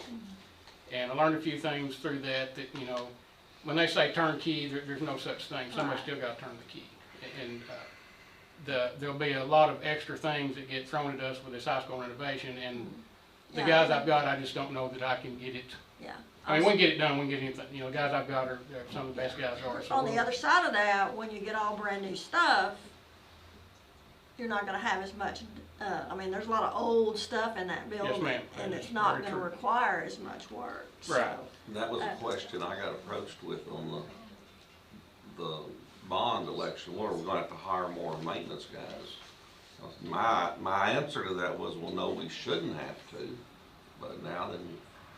Well, this is my question always is, did you ask for it in your budget, and then you have to convince me that you need it and you need it now, and I know with all the stuff that y'all are having to tear down and do things and get ready for project, that's falling on the elementary school. We ended up with 2 knee surgeries out of that, and I think 2 broken feet on that. And I mean it. No, I did not budget for it. It was something in hindsight I should have. But is there enough cushion? And then that's a word that I don't like. Is there $70,000 in Function 51 that you can pull these salaries from? So then it is gonna need a budget amendment, right? Yes. Marcia, you checked in PBMIS on the, And PMIS, which is that new budgeting software that we've been using, we had some positions built in, and I've been keeping a running total with Mr. Fraser and Barrett, talking about how many we built in, or have vacancies are still there, and keep that total, and anytime we add a stipend, subtracting it off So you the probably top. might have it in Function 11 or something that would end up having to just do a budget amendment, moving it from one function to the other. It would be appropriated for salaries in some place, and most of them were in Function 11 that we built in vacant positions just to have something extra in the budget. Brenda, another thing that you might not be privy to yet, but Miss Hensley, our assistant principal at junior high, is taking a lead principal job in Copper's Cove. And so we won't be replacing that. So our effort's been to try to flatten the organization to where there's fewer administrators and more boots kind of in the trenches. I appreciate that, because that's one of the criticisms around town, that Function 41 has gotten heavy over this last several years. But I had seen on here, it says no budget amendment, and so I just was curious if in Function 51 there was enough to support that. We'll take a budget amendment. How many maintenance workers do you have now? We have 8 full-time and then 2 part-time. which is not a whole lot for 5 candidates. No, it's really not, and you find that out, And, you know, in the worst times. Are we looking at full-time? These would be full-time positions. If you took the 2 part-time and made them full-time, would that help? It certainly wouldn't hurt anything. The only, you know, some of the predicaments we run into now with the part-time folks I've got, one of them is strictly grounds, which is something that I notice it, so I know y'all notice it. You know, we've got a lot of garbage that ends up against the fence in certain places. And I'm hoping to alleviate some of that with these positions. The other part-time position I have is a certified locksmith, so that's something I'm always in search of, but most of them are at TDC and they're not retired yet, so I can't get them yet. Most of them are both retirees, so they might not be able. May not come work full. Right. I wondered about that. So that's kind of where that, a lot of times that's where you know, the school district, great place to work, but there's a lot of individuals I have working for me that are retired from other organizations. Of course, a lot of them still working full time. So, do you feel comfortable that we can pull from another function to pay for this? After talking with Darrell and Marcia, I think we can. Toby had originally asked me for 4 people, and so. Well, you know, all y'all say is no. So we whittled that down Sorry. some, but you know, having one groundskeeper, just trying to keep the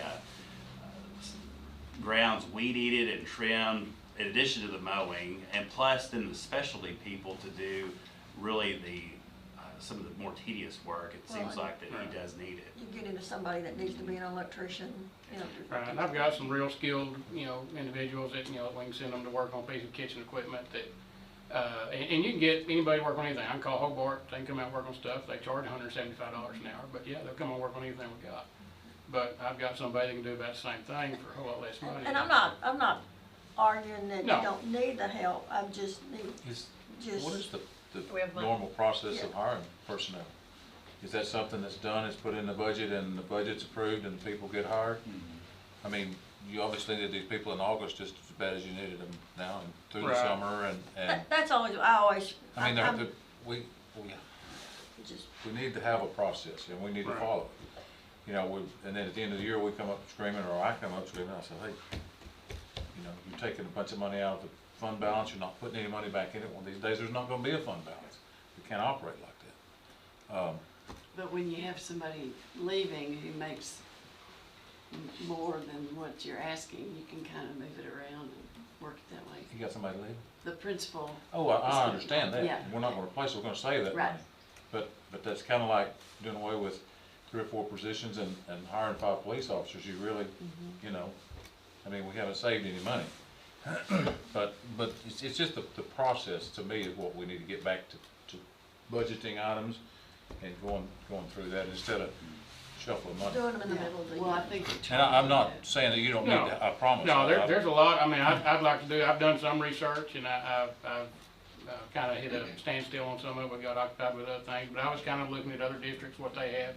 Most of them have HVAC departments where they have like one lead HVAC guy and they might have 4 guys under them. A lot of them have 14, 15 employees. As far as the number that you assign, you know, to so many kids per campus, I haven't been able to get anybody to give me an exact formula for that. Because every district's different. Like I said, if you got new buildings, odds are you're gonna have less maintenance. Elementary has very little maintenance. I don't have to go over to elementary to do a whole lot. Most of that stuff kind of takes care of itself. And that initial startup, you're running around like crazy. But once you get it going in the high school, it should be a similar situation. But For a couple of years, you guys are gonna really be busy, but at the end of that 2-year period, you're not proposing to lay anybody off. Have you got anybody that's gonna retire in a couple of years? I've got a couple of gentlemen that are probably gonna give me 2 or 3 more years before they retire, but those spots would still be vacant, you know, I'd be able to fill that position. But I feel like with 2, I mean, like Barrett said, I hit him up for 4, but that's just the way I think. You know, if y'all say yes to 2, you might say yes to 4. He's like Shane. Yeah. Why not sit there and take that? I have funds. What type of qualification person are you looking for when, The main thing I'm really in need of right now is somebody I guess you'd call them kind of like a security, low voltage electrician type thing. You know, somebody can do your kitchen equipment repair and then can also do, security. You know, we keep getting run into a lot of security things. We want to upgrade the security for this campus or this campus.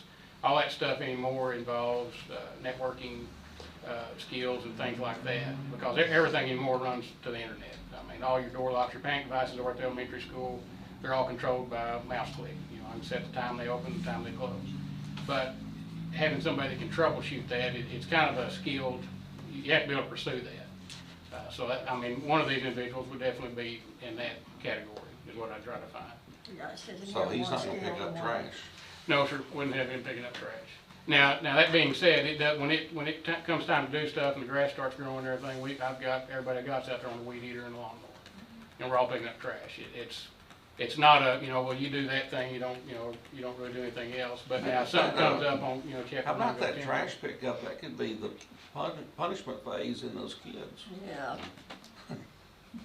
Take that class where they're being, what we call it, AUP or trash picker.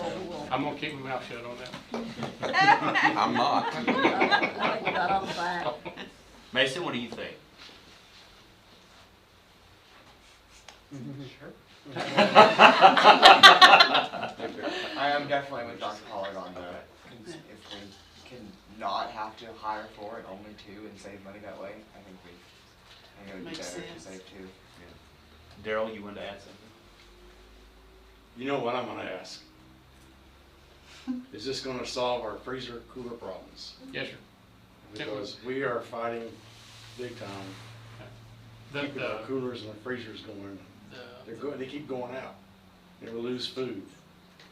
And I don't know if it's because he doesn't have enough staff, but that's a real serious problem that we're having in the school district. Particularly about 3 of the campuses. So I don't know what you're gonna plan on doing, if somebody's gonna be specialized in cooling freezers. Well, because it's really a problem. Yeah, I mean, the freezer that we're, like junior high one is one we just recently replaced, and we just had some issues with refrigerant levels on it, but that one's been -10 the past 2 mornings that I've checked it, so. But, that being said, the alarms that we discussed putting on them, that's something where you need a skilled individual to be able to do that. That's not something I can just send one of my normal grounds guys to go hook up a freezer alarm. And we So would this help that? It would, most definitely. Okay. Because one of these individuals would be somebody that you could send to go do that. Because those freezers and coolers, they have to be going all the time. You know, and they've been going down quite often actually lately, in the past few months. And so it's an issue that we need to address. So I'm hoping that this might help in that regard. It would. How hard is that person gonna be to find? It'll be fairly hard. I mean, this isn't a spot that I'll feel like tomorrow. I was joking about, I'd love to, but it'll take, I mean, this one I can see taking several months to find somebody that's, because most guys that do what I'm wanting to do are already doing it somewhere else. I just have to sell it good to them, I guess, coming to work in the school district. And the dollar figure, what'd you say? 70 for the 2. 70. Right. That's for the whole year, wouldn't be for just. Right. For a skilled person, you're looking at about $47,000 a year for what I'd need to pay them. I'd need to pay them probably about $20 an hour to get somebody to do what I want them to do on the skilled side. The grounds, most of the grounds jobs I think about $25,000 a year, so, and that's paying about $10 an hour, so. And that'd be, you know, somebody you could put on the weed eater mower, and you know, there's a lot of things in the district, like at the fronts of these different buildings and things. There's a lot of stuff that we'd like to do, you know, as far as fixing that up, plant some shrubs, things like that. You know, if I had somebody that you could just dedicate to strictly grounds and have, you know, more of that happen, then I think that would also help the looks of everything too, and keep the trash picked up. But what's the additional cost, like insurance and we do retirement, or? That's figured into that $25,000. It's actually $25,918 for a $10 an hour employee for a year. That's insurance and all the fun stuff that comes along with it. And then $47,265 for a $20 an hour employee. I think he's gonna be hard to find, but you know what you're doing there. Well, I'm saying, getting him away from that other job that's Right. paying more. Well, a lot of those, I mean, you find, and I like to hunt, so people like that. Usually you can find somebody that is, they may already be with an organization, but they might be getting 50 hours a week, which is great when you're taking that money home, but at the end of the week, when you're wore out, they might want, something, a little, more time at home type job is what that's usually when I try to sell this job, it's not, look, we do work overtime, but, you're not gonna be putting in 50, 60 hours a week. There's weeks when we're up here pretty late working on stuff, but it's, it's all understandable, we work with them. Anybody else? Any other questions? So, my recommendation to the board is to hire 2 additional maintenance workers for the district. Okay. And my next comment is, we are gonna have funds without having to transfer from the budget, It'll be a budget amendment between functions. so you'll keep it within, between the functions. Between 11 and 51, like Ms. Worthington said. Okay, so It won't change the bottom line of the budget. It'll just move from one department to the Okay, I can buy that. We've been looking at things like Charlie, just for instance, we replaced an intervention teacher at intermediate with 2 aides. Well, I wanted to make sure that we're coming out ahead there, so we are really ahead $6,000, and we do add 25% for benefits on everything we do to ensure that that's calculated in there. That we work together and just to see what we had and what we said, and through that budgeting software, we're looking and just keep a spreadsheet of what everything that if we add a stipend, we subtract it off. So if you get rid of, if 30 plus retires and you get a 0, I understand the numbers, so. When you mentioned overtime, how does that affect where your money comes from? When you have a budget and you've already said X amount of dollars, overtime is time and a half. Right.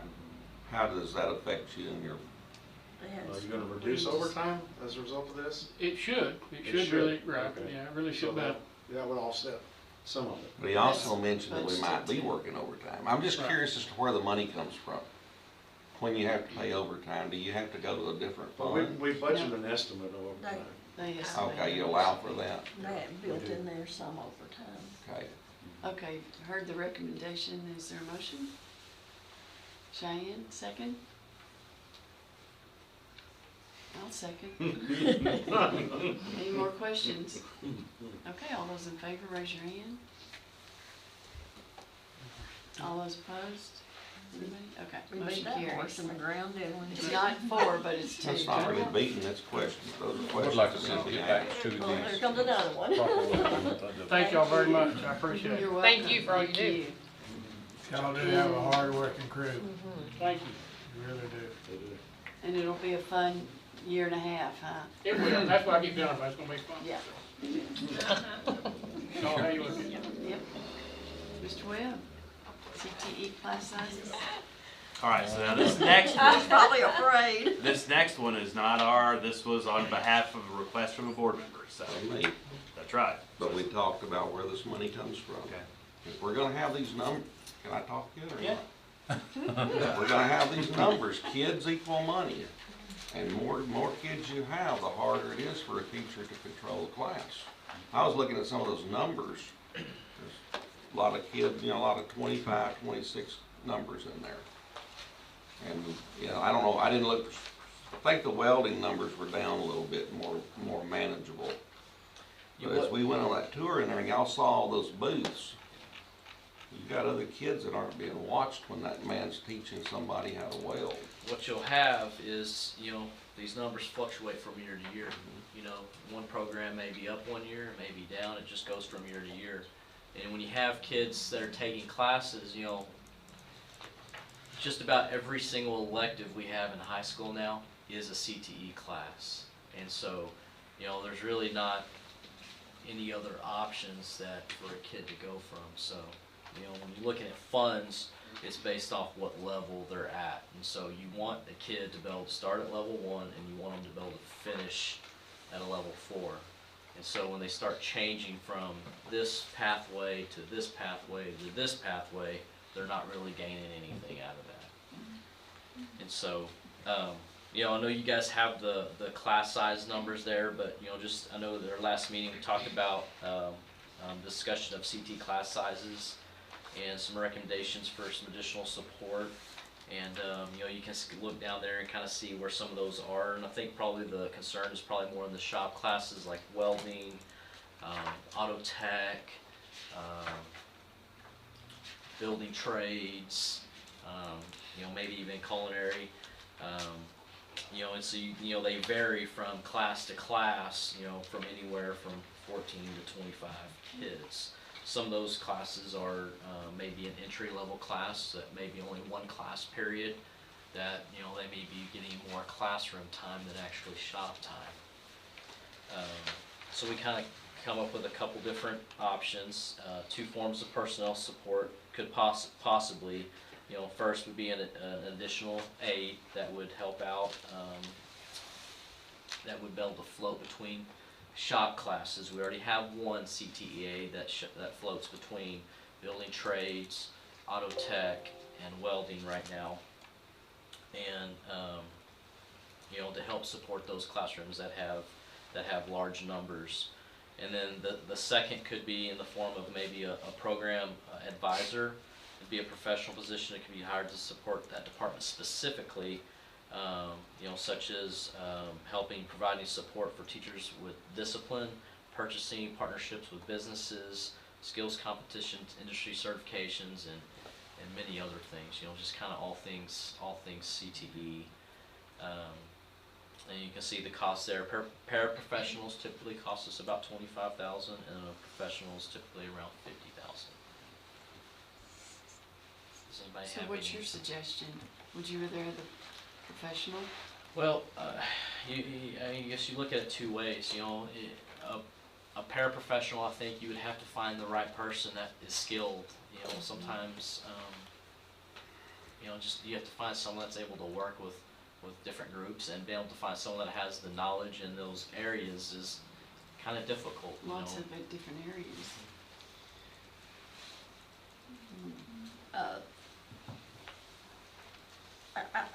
I'm a little concerned because the professional sounds like an administrator and not a teacher, and it seemed to me that you needed it in the classrooms because there was too many kids in the classroom for that teacher to teach. Again, we're just throwing out, I can't read minds. I just know that David was wanting us to talk about help for CTE. Mm-hmm. So you guys discuss yay, nay, whatever. This is what y'all requested. So right now you have, is it 1 aide for auto mechanics, welding, and how does he roam? What's the? I don't remember exactly how his schedule's laid out this year, but they get together and map out his schedule. They look at their classes, the dynamics of their classes, and they say, all right, Mr. Ford, we need you in construction this period. You know, last year, for example, Mr. Blanchard felt more confident, more experience in the classroom, and we had 2 brand new teachers, one in construction, one in welding. So he basically let Mr. Ford go between both of those, and not even at all in auto mechanics. But this year, it's a little more equal. So I don't remember the periods, but they get together and decide that on their own. So you saw the issues before Mr. Ford. Now you know the issues after having them. How's it working? I mean, obviously it's good to have an extra set of eyes in there. The challenge is finding someone that can actually do anything other than just watch kids. All right, it's hard to find someone that can go into a construction shop and get beside them and say, no, this is how this lathe works. You know, this is how this planer works, and then leave there and then go over to the welding shop and say, no, this is how this wire welder works. This is what you're supposed to be doing. And then leave there and go to auto mechanics and say, you know, this is how this lives. And it's just hard to find that person that has all of that skill set. And then, so it's good to have the extra set of eyes. The hardest part, like, you know, you mentioned, is it a professional, which is more valuable? I don't know the answer to that, because the teachers need support. It's a specialized teacher. They're coming from the industry. They're not coming from a college that taught them how to teach. It's hard to get in a classroom with 10 kids, much less 20 kids, and know what to do to manage those kids in that environment, in that shop environment. You know, it's sometimes it just takes. I don't know the right answer. I don't know which one is more beneficial. If you approach your teachers, are they going to want administrative help, or are they going to want hands-on? I don't know the answer to that. I think they just want help, right?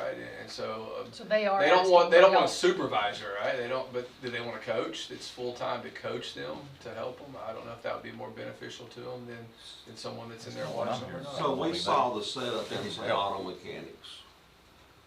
Think about all the blind areas that Peanut, Lester, whatever we want to call him, Mr. Blanchard, that he can't see. I know I was in there and I know the things I did as a kid. And I wasn't a bad kid, but we did things because the teacher wasn't watching. And there's gonna be, with two people, the You're same still thing. blind, but You know, there's still a little gonna bit be- better chance of somebody seeing you. You get in that welding shop, y'all saw all the big tools in there. There's tools in there that'll take your hand off. I think no doubt if you could have an extra set of eyes in every class would be ideal, because but at the same time, I prefer as a campus principal, don't want that extra set of eyes just sitting back watching everybody. I want them hands-on, engaged with that kid too, and you still lose track of people. It's hard. Helping the teacher. Yeah. And anything that we decide tonight, if we decide to approve this, it will affect my next agenda item too, so.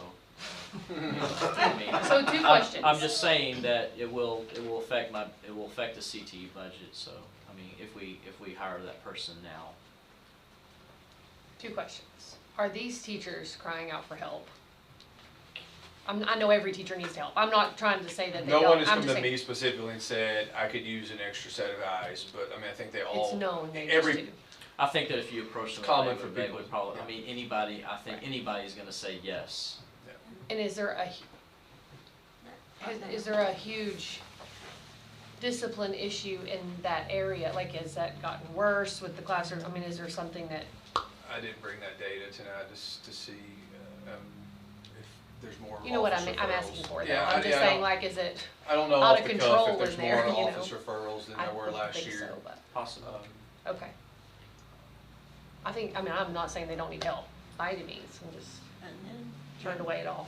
and I'll have the same argument as I did the last time. Why are we doing it right now? Why didn't we plan for this? We didn't, we're not That's- asking, we're we're not not asking. It was a board. Until you look at, you go back last year, those two brand new teachers, more discipline problems than they had this year. You take, their classroom management's gotten better, and so they're not having their office referrals that they had last year as first year teachers. And this may not be for this year. This may be for the future. But with this many kids, this is one of my little, I guess not, if I have a complaint, I love CT. I love the vocational while I was in there. But I know how that welding shop, I know how auto mechanics, and they've got help now. But I know what goes on in there. There's too many kids in there that don't necessarily want to be there. CTE is money. I mean, it is. The more kids you can pack in that class, the more dollars it generates. Yeah, but correct? like I was saying, every class you offer now, elective, just about that you offer is a CTE pathway. I mean, that's the. Right, but if you go to any one of those instructors and you ask them, do you have anybody in any of your classes that doesn't need to be in here? How many are they gonna list? They'll probably, every one of them will list someone. Several. But my question would be where do they go if they're not? Well, I don't know, but they're in the way in there. Yeah, You know, but I mean, they have to they're a go. nuisance to the They have to go program. to another class, and there's really the other class they would go to would be another CTE class. Pretty much. I mean, we have a couple that maybe psychology, sociology. You have health and speech that everybody has to take. I mean, can you think of there's some class A's, office aide positions. I mean, I'm just trying to think of all of our electives, yearbook, that may not be a CTE class, but just about everything else that is, that you go to, you're going to, if you're not going to welding, then you're going to graphic design, or you're going to criminal justice, or you're going to health science, or you're going to ag, you're going to one of those classes. And so that's what you try to keep from happening is, okay, this year this kid's going to take principles of ag, it's a level 1 class. Well, the next year they're going to take principles of, or intro to welding, that's a level 1 class. Then they're going to go take intro to culinary, level 1 class, and they're not really gaining any experience that will transfer outside of high school. So they're just jumping from intro class to intro class, and so you want them to build a set of skills in that 4 years. And so that's why you get them to take the level 1, level 2, level 3, and so on. Well, David, are you thinking that that's, is this something you just wanna talk about for next year? Well, I think this is something we need to look at for the future particularly. It's not like it has to be done immediately, but if we're gonna keep these numbers of kids, auto mechanics, like I say, got its help, building trades and welding got help. But you've got other classes, I don't know, maybe well, I know culinary arts, she has dangerous equipment also, and she has a lot of kids, and she's had issues. Yeah, she's got a class set of 16, 12, 19, and then she has one that has 25. One class. So that's what you get into. You might have one class of 25, then you might have, like welding might have a big class, or auto tech. So you don't have a whole day's worth of big classes. The counselors do the best they can of trying to level classes where you don't have numbers like that. But sometimes it just gets hard when you're scheduling and trying to get every kid to have the right schedule. I think you can ask any of those teachers, if you have 25 kids, you're turned into a babysitting class. You're keeping them contained, teaching them something without letting them scatter out. Which kind of goes back to the coaching part of it, because a football coach never says I have too many kids, and they got just as much blind spots on. You got to learn how to manage that many people, and so how do we help our part of it, not all of it. I understand there's a break point in there. But part of it is I feel bad when we have these teachers that come from profession and they're having to manage 22 kids, and it's hard. And so how do you get the right support for those people, just like you do your math teacher? I think we just need to evaluate it and look and see, do we need it? Because to me, that second person is an administrator, is not a teacher. I'm not opposed to getting more staff in that CTE department, but I think you have to plan for it and not just come in the middle of a budgeted year and add that staff. So. I agree with you, Brenda. We're just discussing it. Yeah. If we're gonna make a formal recommendation, it might be that we just watch it very closely. That's what I wanted, and that was discussion on it, not necessarily to hire. Yeah. And then come But we summer, need to talk about things like this, or it doesn't come out. But that's what I'm saying. From year to year, one program may have more kids in it from year to year. It's never consistent on, because one year you may have a heavy load of welding kids, the next year it may lighten up, and the next year you may have a heavy load of health science kids, and it just depends. I'd love to have extra. I'm not arguing against it. I mean, I struggle with where to put it. Because at some point, we may need extra teachers. I may need a part-time health science teacher next year. You never know how that. I mean, that's a growing program. There may be a need down the road, because right now I'm using a nurse, a school nurse, to help with our health science program. So those are, we try to evaluate all of those things. I'd like to kind of comment on what Rob said, though. I know that there have been times that there's been kids in a vocational class, and they are nothing but a problem in creating a hazardous situation in the classrooms for other students. And that instructor has asked for those kids to be removed from the classroom, and the answer has been no. We have no place for them to move. Yeah, I mean, I'd like to see specifics on One kid those. can destroy that whole classroom. And that can be for a math class too, Mr. Alderman. That's true. I agree with that. But if you've got a kid in that shop class where somebody could get hurt, he doesn't need to be there. Absolutely. But I'm just saying we are not complying to that. You pull them out of there, they're going to go to another CTE class. Why? They're going to go You can find another place besides CTE. That's what I'm saying, is every elective that you offer these days is connected to CTE. There's very few that are not a CTE class. But they could go into one that you don't have a piece of equipment in there that somebody could lose an arm or a leg or a hand. Right. Like they can in some of those classes. And you're talking primarily there auto mechanics and welding and woodworking. There's a lot of other CTE classes. Yeah. It's just my 2 cents. So tonight, this was just information, there wasn't any motion that needed to be made, so I think. Well, it's not information, we've got. It says board approval required, I think that's why. It was gonna be a deal if like all 70 of you said, right now, we want you to hire one right now, we were gonna be prepared to do it. But It can be So are we gonna just see just about? be studied, watched. Should be a no action. Yeah, so we'll watch it. Just Shane bring will, attention to it. yeah, duly noted, so Shane will watch his budget to see, okay, do we need to be on the lookout for another aide? And come summer, when we start getting numbers on where the kids are falling out, we'll have a better idea of, you know. Yes, like I said, it may be another teacher, you know, maybe where we need to have a need for another teacher, or like I said, a part-time teacher or something. Do the kids like in the spring fill out a deal on what Council, classes? we've gone away from choice sheets to grad plans, graduation plans, and so every kid right now has a graduation plan on file, and counselors are beginning to meet with every kid to check to make sure that they're still good with their grad plan going into And next those year. grad plans have like what? It picks what electives it there? picks their classes for all 4 years. Has their electives? So they have their classes built for the next 4 years right now. So if that's the case, you ought to have a pretty good base to get some projections. We're in the middle of the grad plans, but yes, and we're in this transition phase where our senior classes are at the end of that class that just kind of was bouncing around, so that you hear kids. I don't know why they put me in here. I didn't sign up for this class. No, yeah, you did. You picked this pathway. Maybe you forgot that this is the pathway you picked, and so they all picked that class at some point. They may have lost interest in it. But When it comes to instruction, I want them to have the very best and to have what they need in those classrooms to learn the most they can. But I think we have to just, You know, the only thing that needs to trump that is safety. yeah. And if you got that one kid in there that he doesn't want to be there, and he could disrupt the whole class. And you made reference to the football team, but most of the time, if they jack around on the football team, they're going to get knocked down. If they mess around there, they may get a finger cut off. I just don't know what to do with them. That's the difference. I would love that solution. I just don't know what to do with them. Would I pawn them off on somebody else? Do I? I mean, where does that? And then I just don't know what to do. I mean, where does that kid go?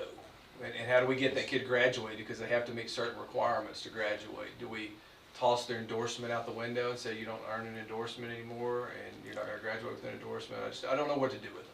Put them somewhere there's no power tools and things like that. You know, and I don't know, that's y'all got, I mean, y'all. You know, sometimes that child is, I think, searching for what he wants, though. Yeah. It may not be in welding, but maybe graphic design that he may have a great interest for. And typically, as a freshman, they have probably 2 to 3 different pathways that they can try out, and and if they don't like them their freshman year, then their sophomore year they can pick 2 or 3 more. You know, they can look at them that way, and they're also taking the 8th grade class where they go and they learn about each pathway that the high school offers.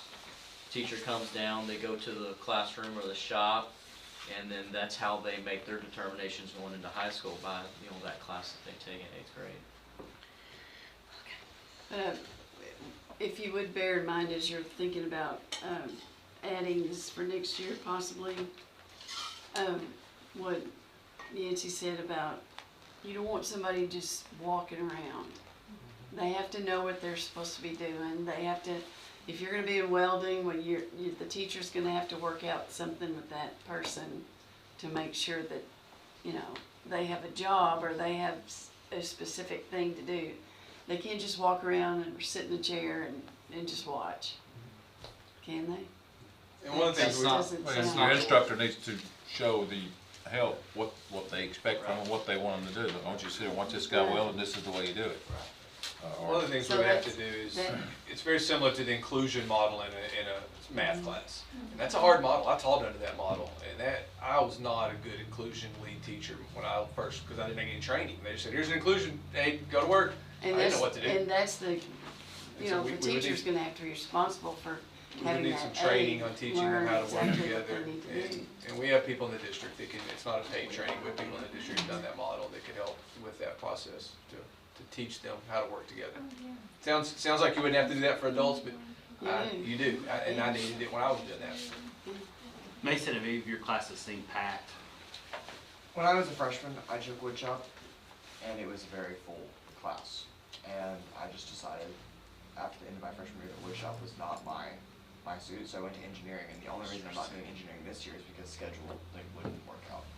But there are classes that are full, and that because we've added team time now, all our core teachers now teach 6 periods instead of 7, and that bunches your students up a little bit. But our counselors do the best they can to make sure that they really try to set the limit at 25. They really try not to go over on that amount. And I think students are learning to adjust to that. We're doing okay with that. I think collectively as a board, probably what we're wanting to express is let's be proactive. Let's don't wait until something happens and say, golly, we should have done this or we should have done that. Let's try to take care of the what ifs. If we have too many kids in one class, let's try to figure out a way we can do it. I guess that's, my thing, what's our definition of too many kids? Is it? One or two in there that don't want to be there? Yeah. That's too many kids in a class for me. Some classes, like here's one with 28 in it.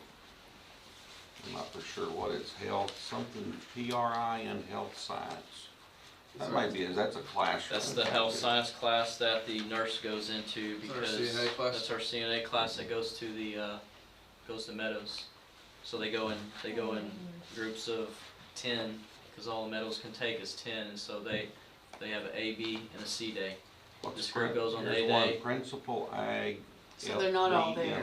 Not all that well. Principals isn't any. They're in the fall semester. They're all in the class, but the class you've seen the health science class. It's humongous, but the nurse goes in there a lot of times with them.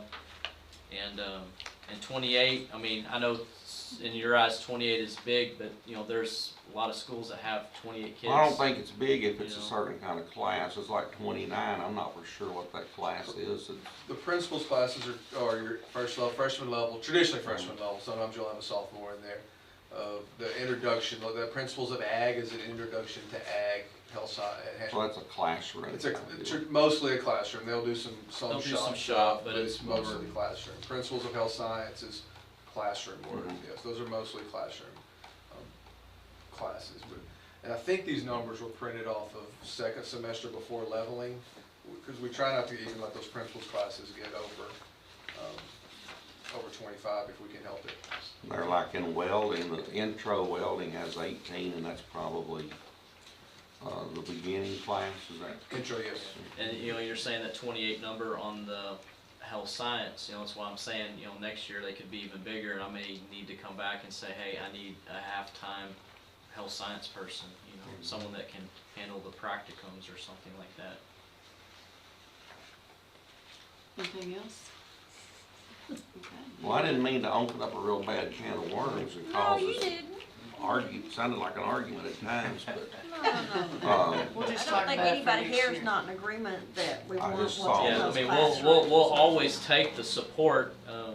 Just not quite sure, what the best option is for support. Is it an aide? Is it another classroom teacher? Is it someone that can help coach through those and dedicated to spend all their time in CT classes every single day and coaching teachers on good instructional strategies for shop classes? I don't. There's a lot of different ways that we could go with this. And I'd like to get specific input from the teachers on where we need Yes. specific help. I think one of the good things is discussion, whether we change to hire somebody or not. If we don't have discussion about this, then we don't know what each one of us is thinking. Okay. You want to go on with your other budgets? All right, you go to the next Do we need to one. do anything to table that, or? Do we need to? Yeah, all right. All right, this next item is in my budget. That's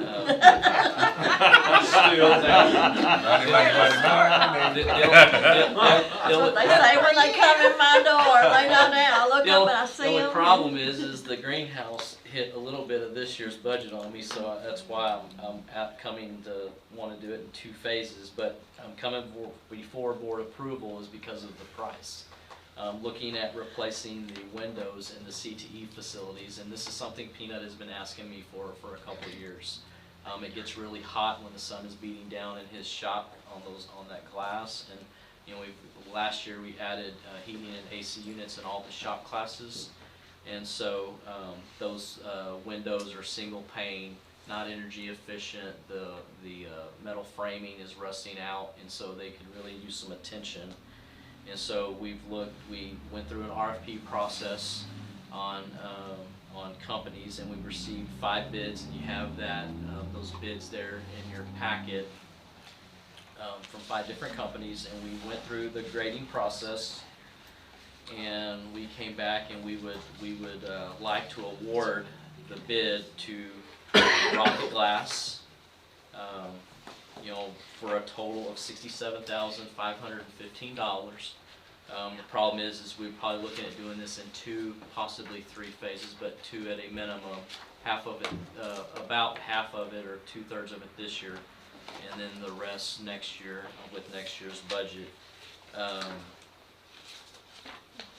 So I'm looking at wanting to do the auto tech and the animal science shops this year, and then next year maybe seeing after the awning is built what our option needs to be for next year, but you know, to get those energy efficient. Is the 67 for the whole project? It's or for the just whole project. Okay. But I would only probably spend, I think it's, the auto shop is about 34,000. And that's tinted because that will. Yeah, we would probably go Because you back have and that talk to cardboard the up there. company and probably have them come out and take a look again to see what would be best. If we needed to add more, some tint to the window, or Because I that think. was why the cardboard's up That's there, why we because it put was the- messing It's up. messing up, so we would probably have them back out again just to take a look to make sure what we needed to get.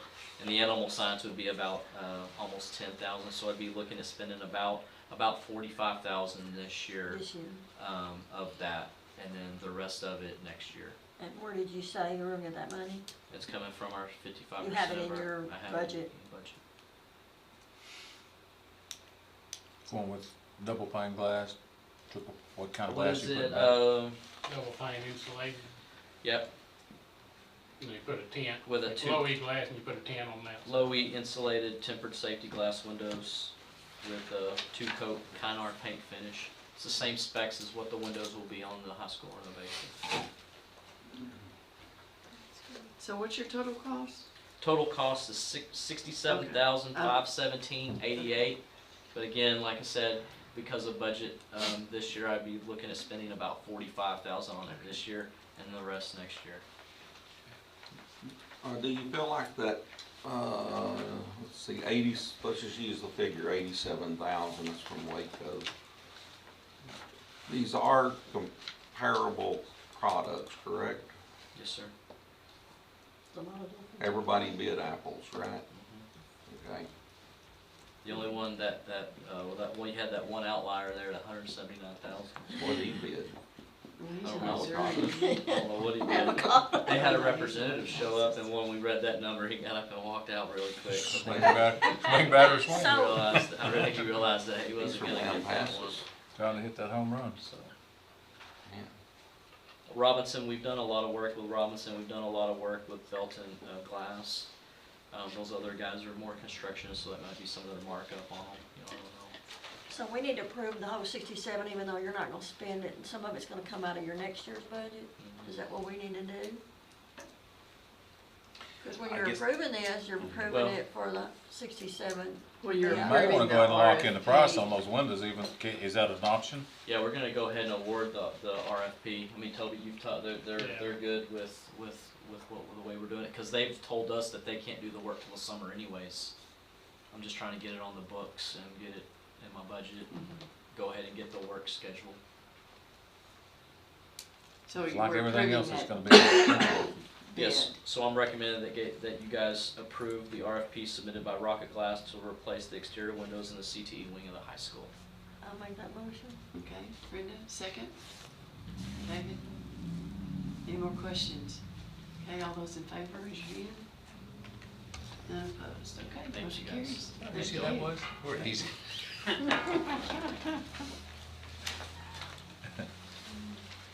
Mr. Frazier, Region 7 Purchasing Okay. Co-op.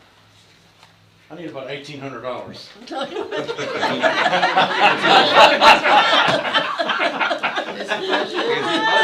So, Isn't it your budget? yes, sir. Huh? Yes, sir. Well, no, why you? What this is about is, this is about the high school reno.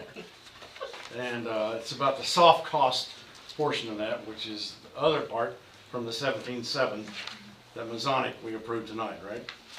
And in that soft cost will be the cost of the portables.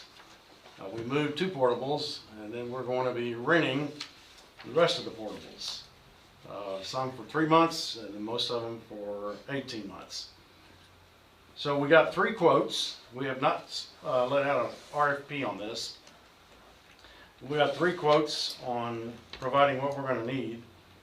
And one quote came back from, let's see, Schultz House Moving.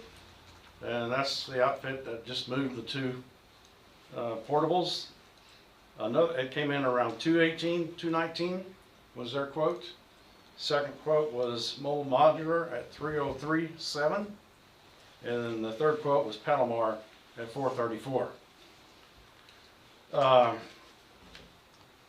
In order to bypass the bid process, we want to use a co-op to negotiate these deals with these vendors. So the best deal was the one with Schultz House Moving, and the only one that they're a member of, the co-op, is Region 7.